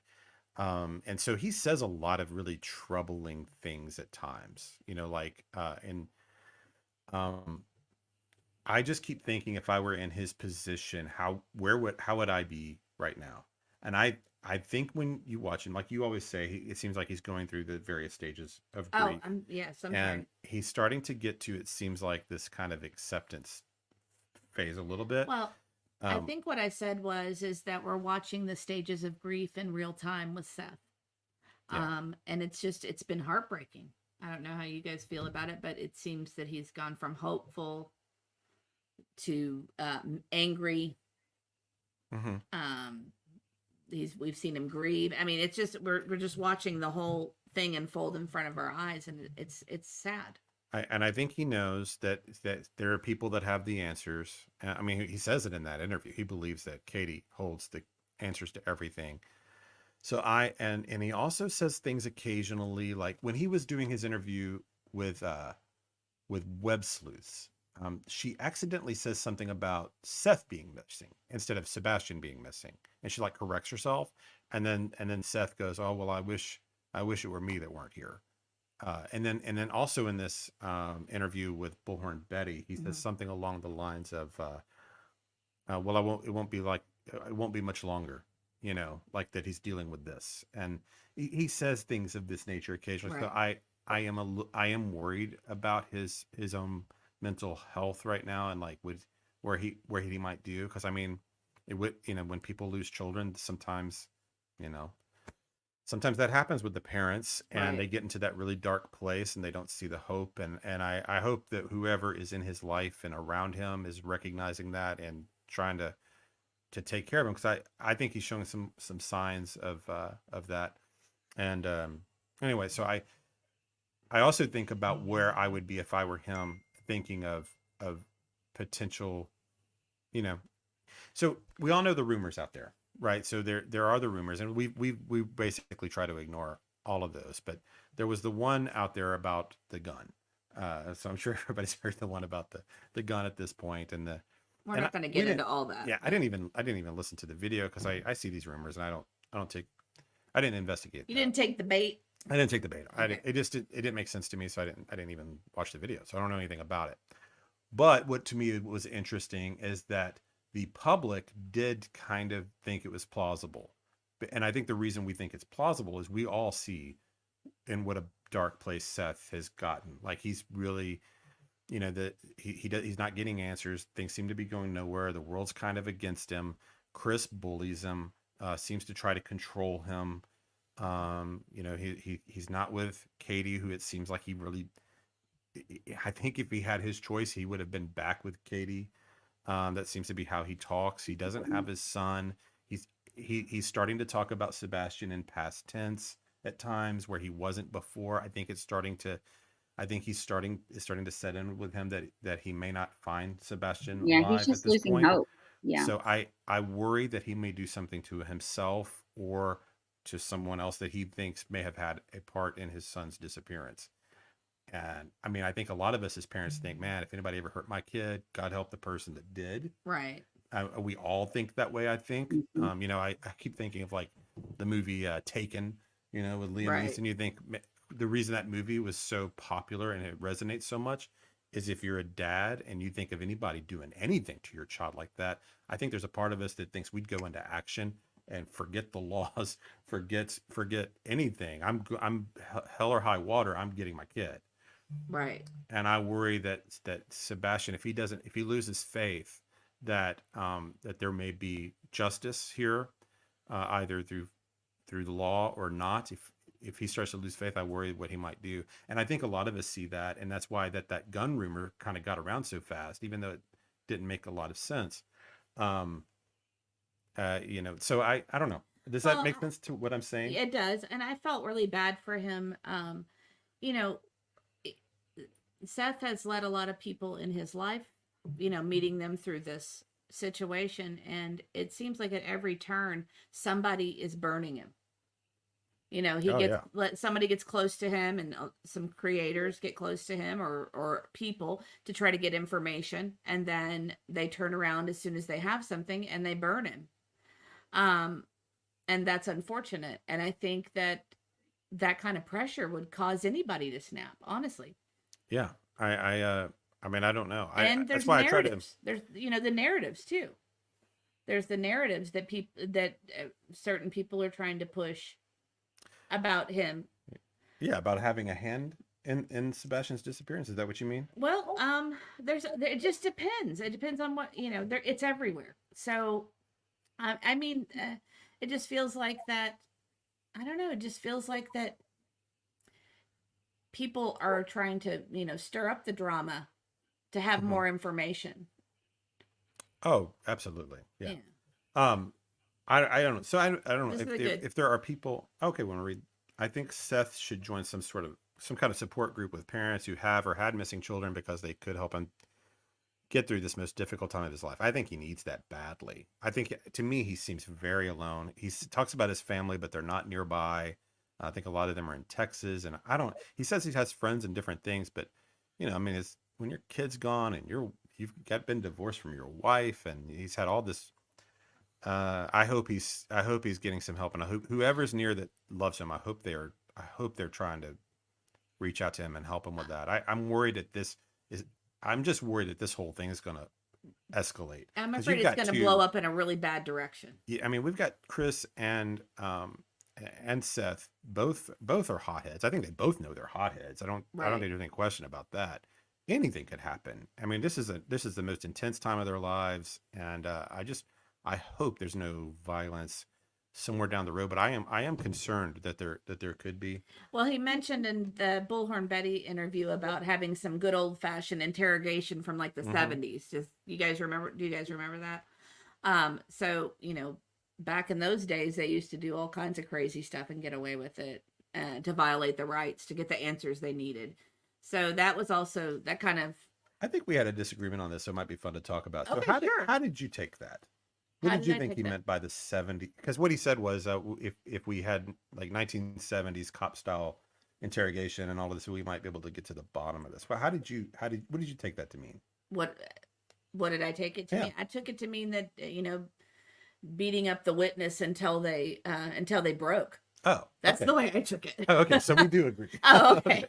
Okay, I thought we disagreed on that. No, so that's what I thought. I was picturing, like the 70s cop in an alley throwing a guy against a wall, slapping him Well, see, around until he gets the answers. That's what I My thought. person was in the interrogation room Yeah. getting beat up, but Okay, same, so that's same thought. a little street justice, a little street style. I think that's what I thought he was getting at, and heck, he might even be right. But I hope it doesn't end up coming to that. And if Seth ends up hearing this at some point, I don't know. I don't think he listens to a lot of these things, but I am still in the position that I believe that law enforcement is actually on this. I think they're going to end up bringing indictments eventually. So I'm still hopeful about that. But anyway, I just wanted to mention that. I just hope I don't know. It's just something that it looks like to us. And Wanna do a question? we gonna read that? The one you just put up.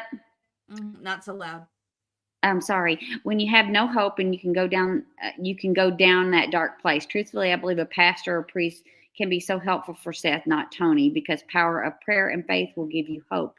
Miracles can happen. Now, that's for sure. Miracles can happen every day. So I hope everyone continues to pray for Sebastian and keep his hope, the hope that he's alive out there, because that we have to keep doing that. That's so important. And that's really the reason that we're doing the focus on him for so long, is we want to keep his name out there, and locals as well as people all over the nation and world to know more about it, so they can, if they happen to see his face, they say, hey, that's that kid I saw on a podcast.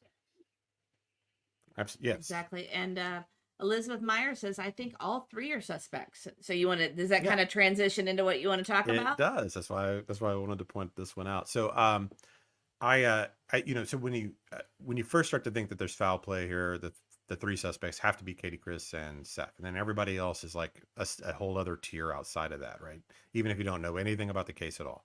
And then if you're putting them in order of opportunity, it's got to be Katie by far number one, then somewhere way down the line, Chris and Seth, and then there could be any combination of those three potentially. So I'm curious about these. I hear this a lot with the I think all three are suspects.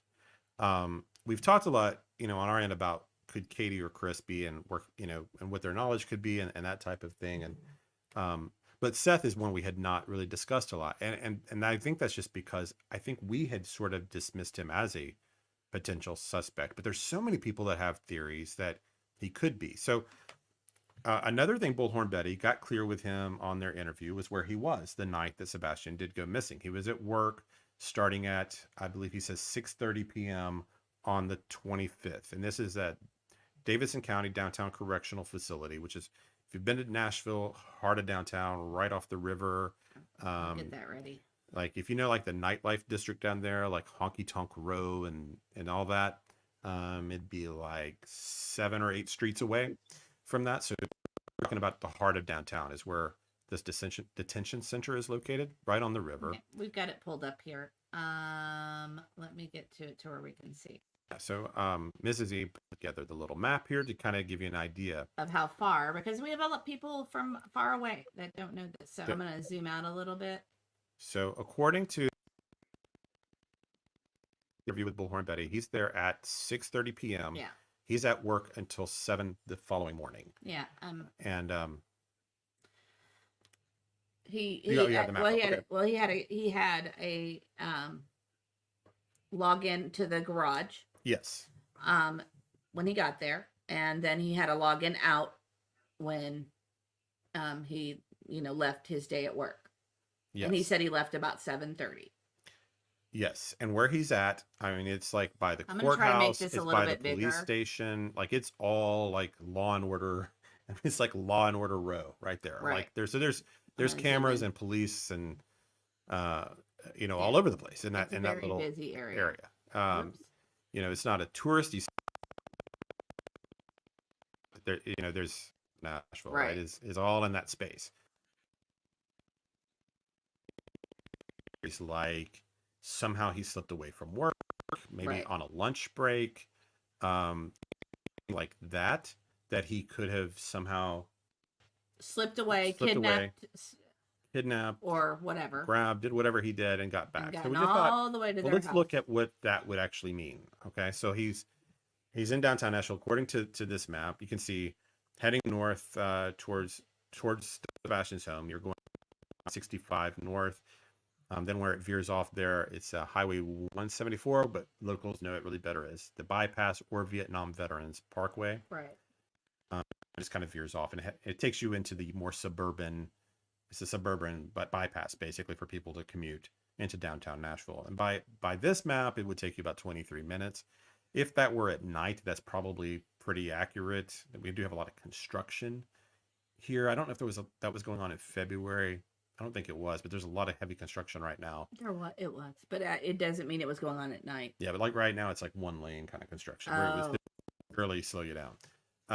So anyway, you can see that would be a 25-minute drive up there, like point to back. And if you went straight up and straight back, you're looking at 50 minutes. I don't know what kind of lunch breaks you get at the detention center, but I would be surprised if it's more than 30 minutes at a time, or maybe an hour most. And I would also be very surprised if they even left. I would guess most of those guys just eat there and eat the cafeteria food or whatever they bring with them. But maybe they do. Either way, they're logging out. You couldn't be I don't even know if you could come up with a more solid alibi than working in a jail in Davidson County, because Right. everything's on camera, everything's coded. But these theories, these ideas are out there that he's the one that somehow slipped up there in the middle of the night. So anyway, just wanted to show the path. If he did anything with Sebastian doing it that way, how much time would that take? At least a half hour. If you were going to grab him and take him somewhere else and hide him and pass him off, there's also no sign of forced entry. So you would also have to believe that he knew the code to get in or was able to contact Sebastian to come out, maybe tapping on a window or a prearranged meeting. And I don't know. That all seems extremely, very, very unlikely to me, and I can't think of why or how that would happen. So then, even without getting too much into motive, there's also the idea of why would he do this then? Why in that moment in time, in the middle of the night at that point, would Sebastian be involved in something like that when he was going to be getting custody? I think he said it would be about a week or two ago from today. Yes, I think he Um, was supposed to get him right after school was out this year. right. So if for some reason Sebastian had some motive where he thought that he needed to get rid of Sebastian for any reason, why wouldn't you just wait until you had custody and then stage some kind of event that you had better control of than going inside your ex-wife's home Right. in the middle of the night and hope you didn't get caught and the dogs don't bark and you know I don't know. I think the odds of that are really, really low. So Sebastian acting alone or Seth acting alone somehow involved. I just rule that out because mostly just because the alibi is extremely solid. It's easily provable. Um, if if if uh, if Seth had driven his car out of there at, let's say 1:30 in the morning or something and disappeared for 2 hours or whatever, uh, then he would have been a prime suspect immediately, and that's clearly not the case. Um, then otherwise, I guess you're just looking at maybe a conspiratorial kind of thing. Sometimes people will say things like, well, he's around all these inmates. Maybe he worked something out with someone with an inmate, to help him, and Well, you know, the facts of the case is that Katie was, Katie was in the home. Sorry, I made the facts of the case. Yeah. The facts of the case is he wasn't there. And Katie, according to Katie, he went to bed at 9. And she ultimately went to bed after midnight. Or before, yeah. Yeah, around midnight. And then woke up the next morning, he wasn't there. Those are the basics without going into other details. There's a lot of other details there, but just those are the basic things that we've heard out of their own mouth, right? Heavy sleeper or not, with the dogs, we talked about the dogs possibly being sleeping with her and stuff. Someone to come into her house in the middle of the night, you're going to hear that. The dogs are going to hear that. Yes. So that doesn't really hold a lot of water to me either. No. So It does, and he also doesn't get somehow. sorry, I couldn't quite get it out. My coffee hasn't kicked in Of course, yet, guys. his Sorry. and then his car doesn't get caught on the camera coming into the neighborhood, or him walking up to the Right. door, because they say that the camera does show the porch. They've got footage of they just don't have anyone coming in or out of it. Right. So it doesn't. Yeah. There's just a million reasons to be able to exclude Seth. If you have a way around all of that, I mean, we would love to hear it. I'd love Yeah. to hear it. I just can't think of what it would be. So that's why we haven't taken those stories really very seriously, because we just ruled him out pretty early on as a potential suspect. Well, he's and then- definitely ruled out for me. I'm sorry. And then also, yeah. have Katie and Chris have never, to my knowledge, indicated that Seth might be involved. Right. Right. So if I think the text was, "Don't be mad." yeah, if Don't be mad, but Sebastian's missing.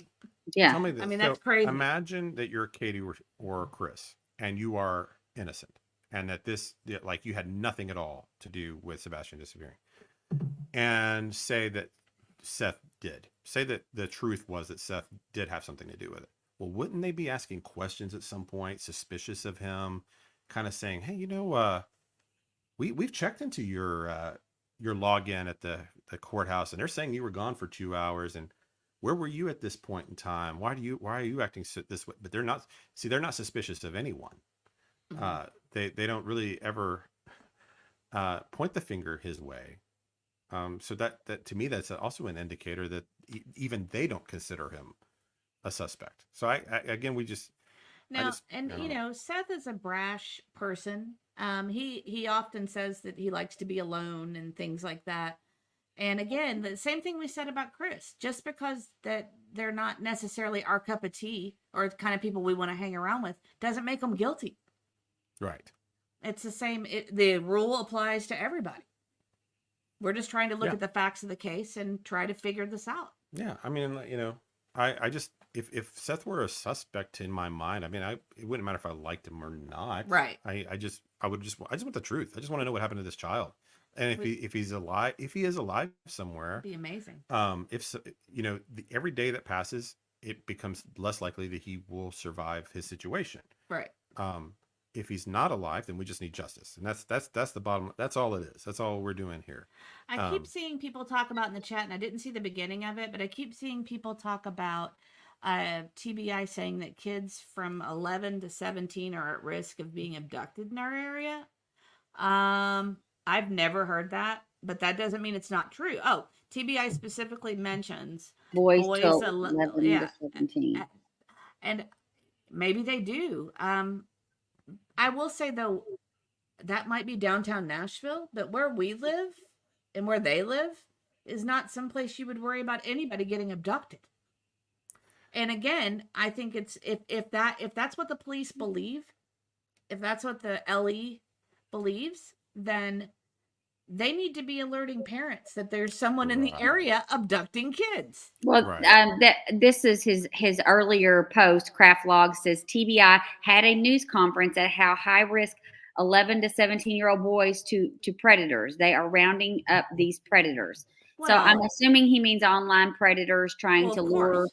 Yeah. So And those are the kids that play games. 11 to 17 are the kids that play games. I did not hear the press conference. I know what he's talking about. Because I heard something about this about these networks that they were trafficking networks or something Yes. in Tennessee that they were working against right now. Yeah, I mean it. But so if that were the case, if he had been, it's still but this all comes back to the same thing. So it never explains the shoes. The shoes are he never. always comes back to the It shoes. never, Guys, the shoe, the all shoes the are almost always- every other theory, the shoes always are the problem, because if he were lured out, if he had been an online predator, if he were a runaway that then got grabbed, all those different theories you can. How do we explain him not wearing shoes? And I can't. And I think you can't. I mean, someone would have to have the code to the house to get in and abduct him out of his bed. Right. And the dogs would not bark at a stranger walking into the home. And Katie wouldn't wake up. Right. And there'd be no sign of a struggle. They're just, and maybe they needed to grab 3 black shirts on their way out too. Craft Log says he's going to try to find the news conference about the news conference for that. That's good information. That's good. If you can pass that along to us, our email address is mretruecrime@gmail.com. We'd love to see it. There is a Middle Tennessee missing child issue. I agree. Yes, there is, and part of it is our location. We have a lot of tourism. We have a high volume of cross country traffic through trucking and visitors, and there's a lot of people coming and going here that are. So it's a problem. I mean, we hear these stories a lot. I think we have a higher rate than maybe we would like. Higher than other parts of the country. Madge Spring says that she had a 15-year-old girl, or they had a 15-year-old girl in her county abducted by an online predator. And we hear those cases all the time. We listen to all different types of podcasts and shows about missing people, because it started with the Sebastian stuff, but it's becoming our passion. And so we listen to this stuff constantly now, or watch it. And I mean, it's not unheard of that online predators are abducting kids. But LE has all their devices though, so if there was anything on there, I mean, I would think they'd have it, and then They would come out and say, "We think he's been abducted," but they haven't. And it also seems that he wasn't really like a social media type of kid, if you believe what you hear, which was hard to know, but they seem to be fairly much in agreement that he was not very, active on like the social media apps. Yeah, and Marcia, I'm sorry, go ahead.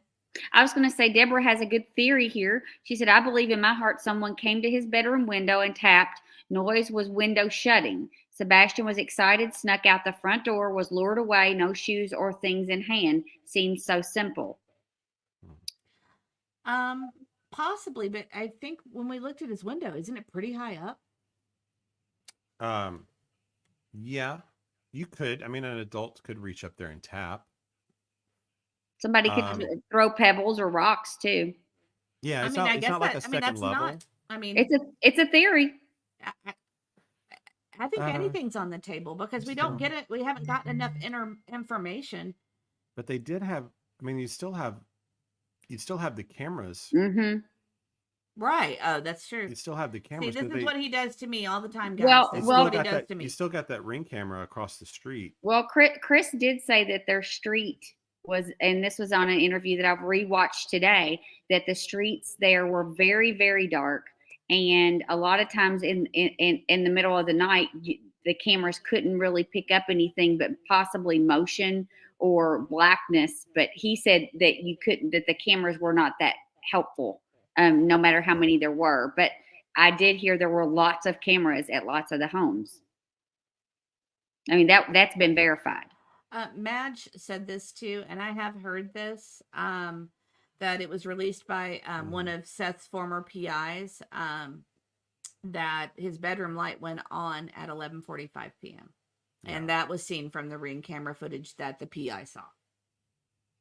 So, or not, I don't know if it was Ring or just, I don't want to start a rumor. I just know that footage that the PI saw. Yeah, And- but so okay, so I'm going back to this previous person. I'm just really actually thinking through your theory and seeing if there's This is what he does to contradictions in it. me. Because I think, I mean, tapping on the window, come outside and meet me if it's someone he knows or there's a friend with, familiar with. Would he go? Could that be it? Could he have just gone and opened the door, say, "Hey, what's going on?" and then been lured away? I think that's possible. But why do the parents? Why is their story so inconsistent about that night? Then, like why did For they? example, Well, why is it sometimes she's asleep from 10 to midnight, and then sometimes she's asleep for a couple of minutes? Why is it sometimes they're on the phone for 3 hours from 9 to midnight, and sometimes it's from 9:45 to 11:45? Yeah, there's a lot of holes in that story, from the phone call to when she fell asleep on the couch, when she got up and went to bed. There's a lot of holes in there that don't really make sense. How do you sit on a phone and have a conversation when you're asleep with on the couch? well, hold on. I have done this. Oh, I know. I do this with people, and he's had to wake me up before because I was literally snoring while my friend was talking, and I was saying in between the snores. So that How do you forget the last words you said to your child before they disappeared and then remember days later? Like how I don't remember that. Well, in her original story, it's "Good night, puppies, love you too." It's all that. And then days later, it becomes, "Oh, well, I told him to knock it off." "Okay, yes, ma'am." Oh, you mean the thud? Well, The the thud. thud came in about the third or fourth Right. interview. But Yeah. why does that? If your child were truly gone without you having any knowledge, I mean, it'd be like, what is the very last thing I said to my child?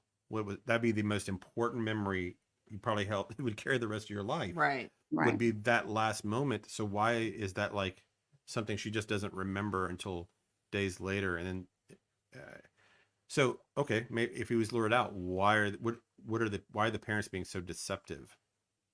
Right. Maybe there's an explanation still, but I don't know. I guess I can't. You can't completely discount can't- that. I That's can't not, I think dismiss that's it. valid. I think we should add that to the valid list. I think Yeah, we I should think start a list of valid possibilities. And I think that's a valid possibility. Yeah, Well, Little Red says camera saw him Friday and Saturday. Why not Sunday? We have Ring cameras with no street lights, and our cameras pick up if a bug flies in front of the camera.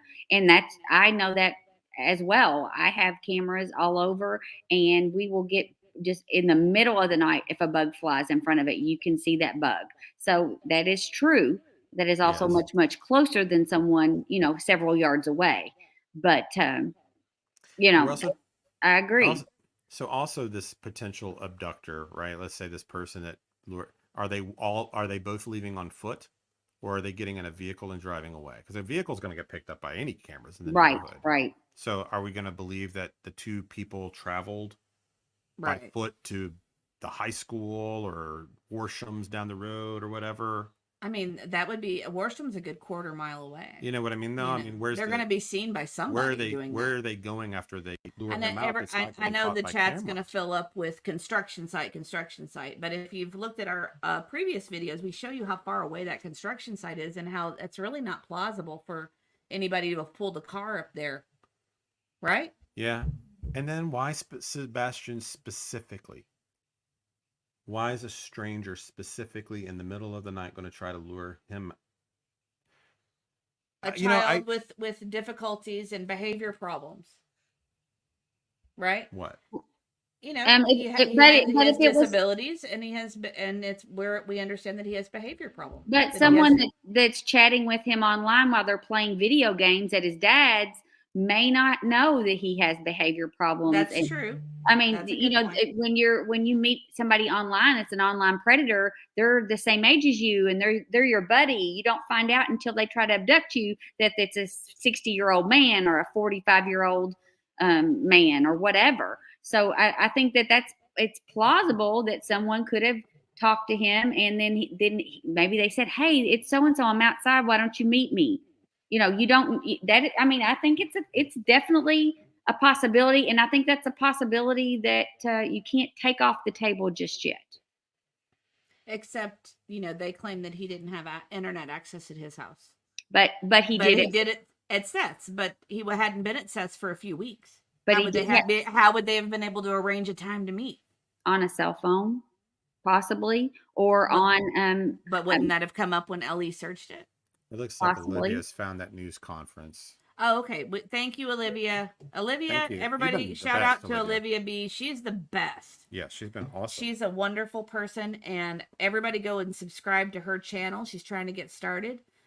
And yeah, I'll go. We'll definitely. I check already that. subscribed. Oh, yeah, I mean, He I'm doesn't gonna go- have a clue. I'm just gonna go watch it. is what I mean. did want to point out something that Madge Spring said, that there were 3 dogs that picked up a scent trail to the retention pond.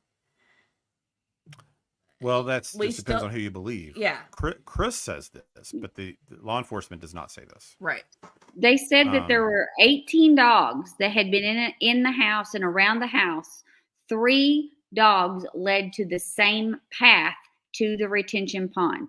3 of the dogs, and that was the only specific information that Chris gave was that there were 3 of the 18 dogs that did take the same exact path to the retention pond, and there were 3 different dogs that took the same path.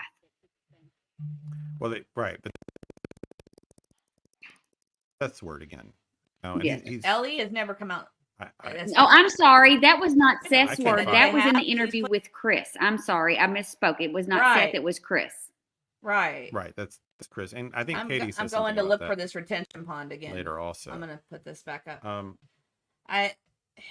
We've driven around the area, and I don't know. I don't know.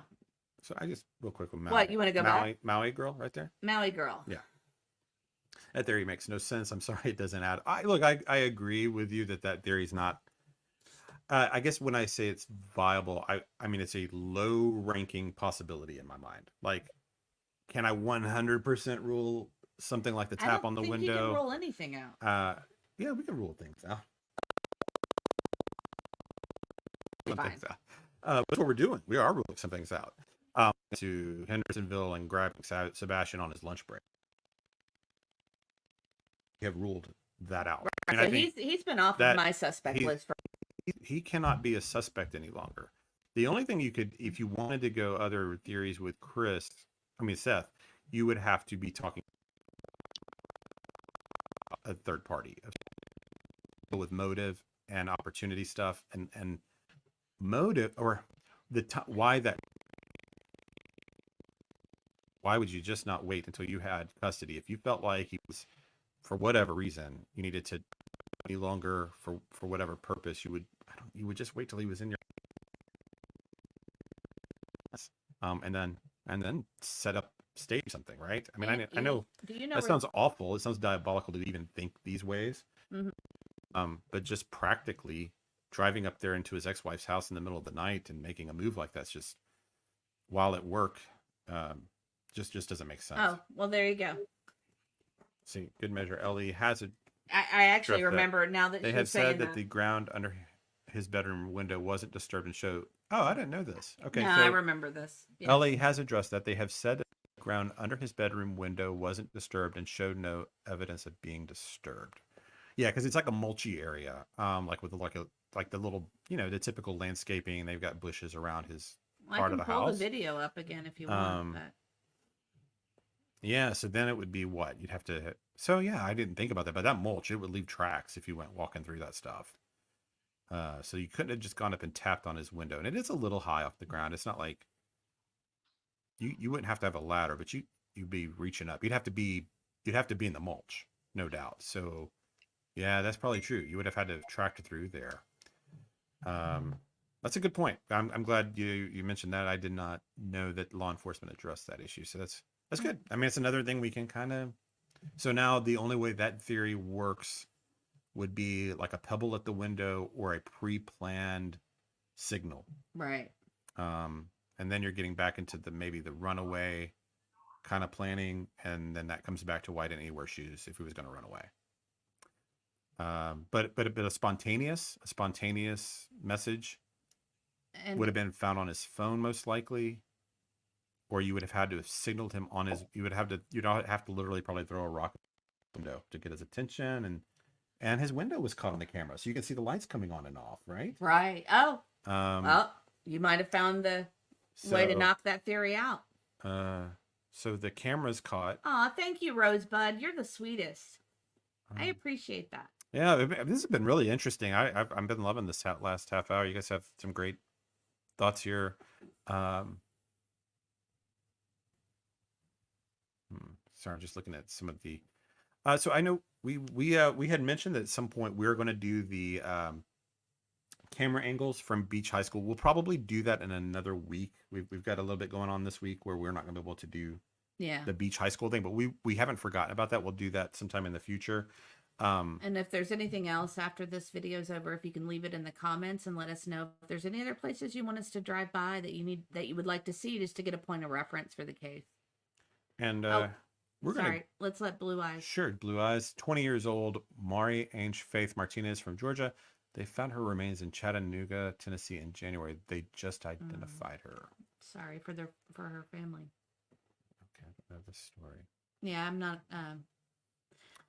To be honest, we didn't really get involved in all this stuff until Sebastian, Yeah. and then the Sebastian stuff has just kind of perplexed our mind, like it has all of yours. So we think about it all the time and come up with our different theories, and then he shoots my theory down. Yeah. That's how it happens. We're just taking our old back porch conversations to Yeah. a crime channel, basically. Yeah, And now we've got more people to kind of bounce ideas bounce off. ideas off And I of. love it. And thank you guys and I so love, much. I do actually, I really do appreciate being fact checked on things and being corrected. Absolutely. Like I did not know the law enforcement had mentioned the mulch being walked through. I love knowing that now. So those kinds of things I appreciate. It helps bring clarity to all of us. We're probably going to be going here in just a moment, but I just want to go. Auntie, I know you had some. Did you have any other thoughts on that interview with Bullhorn Betty? Anything that stuck out to you before we go? Well, let me look at my notes, because I made a lot of notes. That was a really interesting interview. The one thing that kind of stuck out to me was the discrepancy about his medication. Seth talked about when he was at his house, he didn't give him medication. Oh, I forgot about that. Yeah, that was a big to me, really weird thing. He either needed medication to function properly, but Seth said he didn't believe in it, and he just gave him some sleepy time tea to help him go to sleep. That you could just buy, at the grocery store, and that's what he and Sebastian would drink at night before they went to bed to help him rest.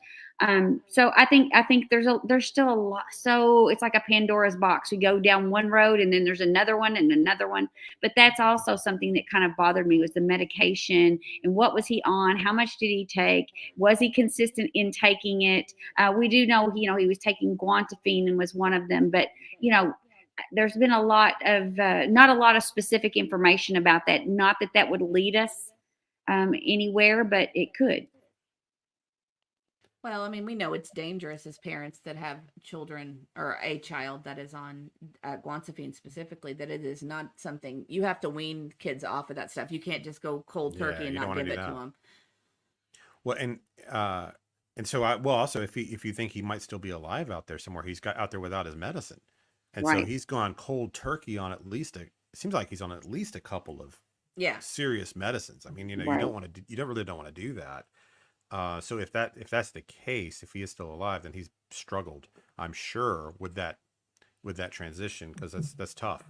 The only other thing that stood out to me about the interview was that there's a lot of animosity that's continuing to build between Seth and Chris, because he even made comments to F off Chris and Chris is feeding me a line of BS was his exact words.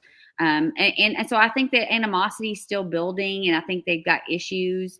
And from the Oh, yeah. beginning, Chris acted like he just was, handing him over some peace offering, and he wanted to work with him. He wanted to help him, and he helped him get a job. And now it's kind of turned to one dad against the other, and it's starting to be kind of a battle with whoever they interview with. They talk bad about each other, and that's continuing. And I don't think it's productive, and I don't think it's helping anybody. But I think it's possibly Seth's way to project some of his anger and frustration to somebody else. Yeah, for And sure. that was it. That was the other thing that stood out to me. Yeah, I keep thinking about this too with the going back and forth between those two. Chris and Seth are clashing publicly often, like this, and so it becomes this kind of like Team Chris, Team Seth kind of dynamic, which we don't really try to get into that. But that's just what happens. People are picking sides, making these binary choices, whatever. But the person kind of sitting back and not getting a lot of attention is Katie, right? Yeah, he pointed that out earlier. People She's the don't. smart one. I think she's probably the smartest of the three. She's the one that comes under the least scrutiny, and she's probably the prime suspect on any reasonable person's list. At least the first one you got to clear, if you're being logical about it. And she's the one that really gets the least criticism because she's been smart enough to not say a lot. Not say a lot. She realized pretty early on, I think, that she makes a lot of mistakes when she talks, and she learned to just quit talking. And fortunately for us, Chris won't. They can't help Chris themselves. can't help himself. Mhm. I think he's almost likes the limelight a little bit. Yeah. We've talked about this. One of his favorite movies is To Die For. Mhm. Have you guys ever seen that with Nicole Kidman? Yeah. Have you seen that, Aunt E? No. I love it's a kind of almost Explain like it it's real almost like quick. an indie level film, but it's like a Nicole Kidman with Joaquin Phoenix. And Explain the it becomes story. it becomes basically a murder mystery type of story. And at the heart of it is Nicole Kidman's character, who's like a weather lady for the news network or whatever. And she becomes a suspect in it and all of this, and she starts to really love the attention that she's getting. She comes out of her house and there's the cameras and even though it's the wrong kind of attention that she's getting, she's really kind of falling in love with it a bit. And so It's a great movie. If you guys haven't it's seen it, great. it's called To Die For, and it's- it's Nicole Kidman, Joaquin Phoenix. I make her watch it every couple of years. Or Well, whatever. we were gonna. It's my favorite Nicole. We were Kidman getting by ready to far. watch it again. And Joaquin Phoenix is great in it too, actually. So he plays like a student. Well, anyway, I don't want to give away much on it. It's a great little mystery kind of movie, but it makes me Morning think Ray of Chris. agrees with us. Morning Rays, GGG. About Great movie. It is hilarious. It's that dark. It's a dark comedy in a lot of ways, but it's it's extremely dark. yeah, it's definitely a but dark it's comedy. really funny. But it makes me think of Chris. Matt Dillon's in it too. It does. So Aunt E, you'll like that. Yeah, it Oh, makes me cool. think of it does make me think of Chris. Like his calling in, doing his sling blade impressions, and I think even if he didn't want it, I think there's a part of him that just likes the attention that he's gotten, and he's had a hard time Well, he it's has not said been he good broke for the him. internet. Remember? He- He said he broke the internet. He's very concerned with how good YouTubers are doing when he's on. He said he broke the internet, and he's always worries about what kind of money YouTubers are making on the story. Like he's very interested in the um in the popularity of the story. And I think that even if he doesn't realize it, I think there's a little part of him that's enjoying it. But anyway, Oh, we've got a new member. thank Oh you. my gosh, that's awesome, Karen McIntyre. Thank you. You became a YouTube member. Well, Well, is this our first member? I think this is It our might be our first member. Karen McIntyre. Well, you are a groundbreaker, Karen. Thank you Woo! Thanks, for Karen. doing that. Well, And that's so sweet of you. You made my day, Karen. I appreciate it. Thank you so much. And do you have any last thoughts before we go to on the interview or anything we did not get to tonight? No, I mean it's kind of the same stuff. I would love after this is over, for the comment. I've got tons of comment questions because it's hard to go back and read the live stream for me. One question I would have is what are some things you want us to cover in the future? What's really gnawing at you? What's gnawing at you about this case that you think needs to be discussed with some intelligent people without drama? Yeah. Any other theories that And I'm not calling us intelligent. I'm calling you guys intelligent. right? We I think we're enjoying the process of going through the different theories and ideas and And we love Um, this. and the interaction with this too. I don't know. We almost should just do like a live stream once in a while that's just chat. Oh, I think so. You That know would what be I'm saying? fun. Like just come on and be like, okay, this is going to be the chat episode where we don't have a plan at all, and we just come in and see where you guys are at on it or something. Ooh, That would be Levi fun, said too. this. This is somebody on another channel mentioned to watch the movie Ezra. They said it's like this case Okay. and watch the trailer. The little boy looked just like Sebastian. Oh, really? Oh, Oh, that's eerie. that's kind of weird. Yeah. I don't know that film, but yeah, Mhm. okay, I'll write that down too. I don't know for sure what we'll be doing on the next episode. We may just do chat. I don't know. We'll have to put our heads together, but I would love suggestions because this channel is about you guys. And it's really, we'll talk about whatever. We talk about this every day, whether we have a recording device on us or not. We talk about this constantly, all day, every day. New member, Brenda Penny. Thank you. Nuh-uh. I Thank- don't even understand how to do this. We Thank don't you, even- Brenda. I know we don't. Look, Brenda, Brenda became a Penny. member. You're the sweetest. Thank you very much. Oh my Brenda. gosh, you guys are making my heart explode in a Um, good way. Ah, that's so nice. You guys are the best. And we sorry. are gonna try to get a little bit more regular pattern of going live so that people can depend on and try to announce those a little bit more ahead of time so you guys know what's going on. But we do need your feedback to kind of get the show rolling and know the topics and things you'd like to hear from us. Yeah, we're gonna experiment a little bit. We're gonna experiment a little bit with like the times just to see. Are you all more prefer afternoon over evening or morning, or does it matter, or would you rather kind of watch it after it airs, and if you want to be here for the lives and that kind of thing? So, And we actually have some other things that you Okay. might be doing in the future, but since we've got subscribers, I'm so excited. Go could ahead. Katie have handed Sebastian off to someone, and if so, who? Could she have predicted how big this would have gotten? That is a great point. That's That- something we talk Yeah, about we here. haven't That done. that, We that haven't really might be gone a into good that. one for another episode to talk about. That's Yeah, a great theory. I agree, and well, maybe we don't That's- give away yet, we- but I yeah. think that's a very good and That's very interesting plausible. question, and that is certainly one that's being theorized about. So we'll have to think of how to approach that. But that would be a good. Yeah, we definitely have enough Nicole, to talk about on you that. have 2 members. We may have to put a picture of Karen and is it?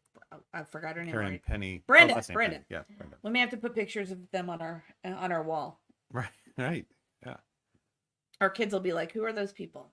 There are members. Well, they're our Members. members. Members. They like us. Crimies. Crime. Now I don't know. Nobody picked. He's Crimes. making fun She of did. my poll. She did a poll. It was one of them was Crimies, which for some reason is funny to me. Well, I guess we'll be going here shortly, I think, and Aw, Karen says you all have a great channel. Well, thank you so much. We appreciate everyone being here. Glad you're all appreciating the drama free. That is still the plan. We will continue to focus just on the cases and not as much as we can, not the outside noise. I know we talked a little bit about that gun rumor thing, but it really related to sort of what we were talking about. And you know, with those rumors, you just got to give those time and see if they, like 95% of the time, they're nothing. I suspect next time we come on and do a stream, there will probably be more breaking news. I mean, they're like, there's something new, some new statement from someone every day or two, it seems like. Hopefully it'll be good news next time we come on. We will.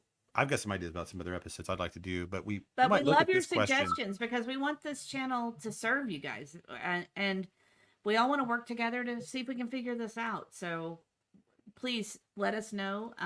It works better if you do it after, during the replay, they call it, and put it in the comments because I can see them easier. But I can always go back if we have some here.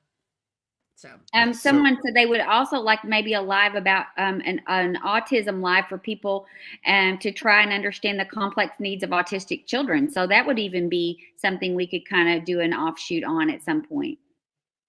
Oh Okay. yeah, I mean, I've wanted to talk more about the autism because it's so important to me anyway, and I have so many thoughts about it. But I've been a little hesitant on here because I just didn't want to turn it into too much, you know, where people are, you know, turn into an autism channel as opposed to this story. So I've tried not to wear people out on my autism thoughts too much. But I think I know that there's a lot of people that are interested in the story specifically because of the autism, because it hits so close to home for them, like it does us. So yeah, I think that sounds like a good idea though. that was nice. What's that? Anna said, at Mystery, first time for me, I'll be back. That's awesome. Great. Thank you. Annie. And Sophie says the sound's too low.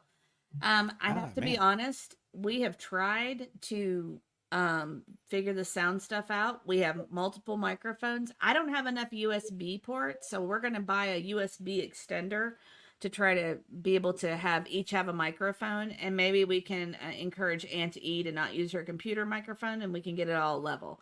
So just bear with us. We don't, like we've said a million times, we really don't know what we're doing. We just want to be here with you guys. Yeah, we'll keep working on this sound issue. We'll listen back and see where the problems might have been, and we'll try to get keep that fixed too. But oh wait, hold on. Whoops. Keeping it real. Please ignore the noise. You're great as you are. X. Oh, thank you, that's Nicole. very sweet. And if you guys would like to see more of our content, obviously hit like and subscribe. And yeah, I guess that's about it for today. Yeah. And like I said, we're going to start putting up a regular schedule. What else? Oh, Foggy Mountain Witch is here. Yay, I remember this one. I love all your names too. That I get such a kick out of your names. Well, that one stands out. That's an easy one to remember. Aw, Charlene, you guys are not going to let us hang up, are you? I know. It's like a Read it. It's like talking to my mom. I absolutely love your channel. I'm looking forward to watching more true crimes with you. I love the clean language and drama-free place to discuss the case. God bless. Thank you, Charlene. Well, thank you very much. And you know, Charlene, our thoughts are your thoughts are just as valid as our thoughts. And you know, we've had a lot in the chat to think about ourselves and kind of discuss. Yeah, and I just something else I've been kind of thinking. I don't think I've said exactly is I want to make sure that you all feel like it's a place where you can disagree with us and have different thoughts. That's all welcome. Yeah, as long as we're not like trolling, you know. Right, and we don't mind people to disagree with us because we don't know that we're right. This is speculation. Yeah. And I won't tolerate the trolls. I had to put somebody in timeout on here, which I've never done before today. And I don't really care for that. I don't like people saying, they actually use the R word in the chat. And that word is not a word that you need to say. I'm sure we'll talk about that. Yes, later. we will talk about that. Yeah. They did it weird. I'll have to tell you about it, but that was that made me unhappy. So. Yeah, I guess I missed a lot of that. I had to put them in timeout. But I don't know what that means. I don't know how long they're in timeout. I just pushed a button and it said timeout. Yeah. So it was a lot of power. Oh well. Yeah. That's too bad. But anyway, I'm 99% of everything I've seen has been fine. Yeah. And everybody, thank you so much. Hadley Handel says y'all rock. have a great rest of your day. Thank you guys for taking some time out to join us. We appreciate you. And we got some more new comments. I'm going to try. And I forgot. We need to thank Olivia B one more time. Yes, thank you, Olivia B. Thank you. I mean, you're really, you were great at this, so I appreciate what you're doing. there. And if you guys haven't subscribed to her channel, I know she put it in the comments, but make sure you subscribe to her channel. Well, I'll check it out between the next stream and kind of let you guys know what it's about, and we'll check it out ourselves. But I'm excited to check it out. Rosebud can't find the membership icon. I think you have to hit join. But honestly, Rosebud, to tell you the truth, I don't know what I'm doing. I'm just kind of doing what YouTube tells me to do. We'll have to talk to our children and have them. Yeah, help us and with it. unfortunately, one of our sons is on a date, and Oh no, you shouldn't have. Put that up I'm sorry. And so unfortunately, he's usually our tech, and he's not here. He's our actual producer in a way. Yeah, he is our producer in a way, and so he's not here to tell us what we're doing wrong. Right. Somebody Because mentioned it usually earlier. I'll get a text or something saying, "Hey, you're not doing this right." And he will be able to explain it to me once he's home. Yeah, but thank you for being patient with us. We'll get the sound worked out. We'll keep working on improving everything. You guys have been a lot of fun. We're gonna let Auntie go also, and we'll check out all the comments. Always love to hear those, and we should be back maybe in a few days. Not tomorrow for sure, but Definitely not tomorrow. yeah, definitely not tomorrow. So we'll try to do something maybe Tuesday or Wednesday perhaps. And unless there's any kind of major breaking And I'll news. try to get it out as soon as I know that we'll be able to do it. I know Yes. that's kind of been a complaint, is that we go live without giving anybody any notice. So Yes. And don't forget to like, share, and share with people that you know that like to hear true crime podcasts, because it that's helps what with the we're working towards. algorithm. Yes. Hi, Saginaw, Michigan. Yep. All right. Thanks, everybody. Have a great day. Thank Thank you. you. Bye. Bye. Bye.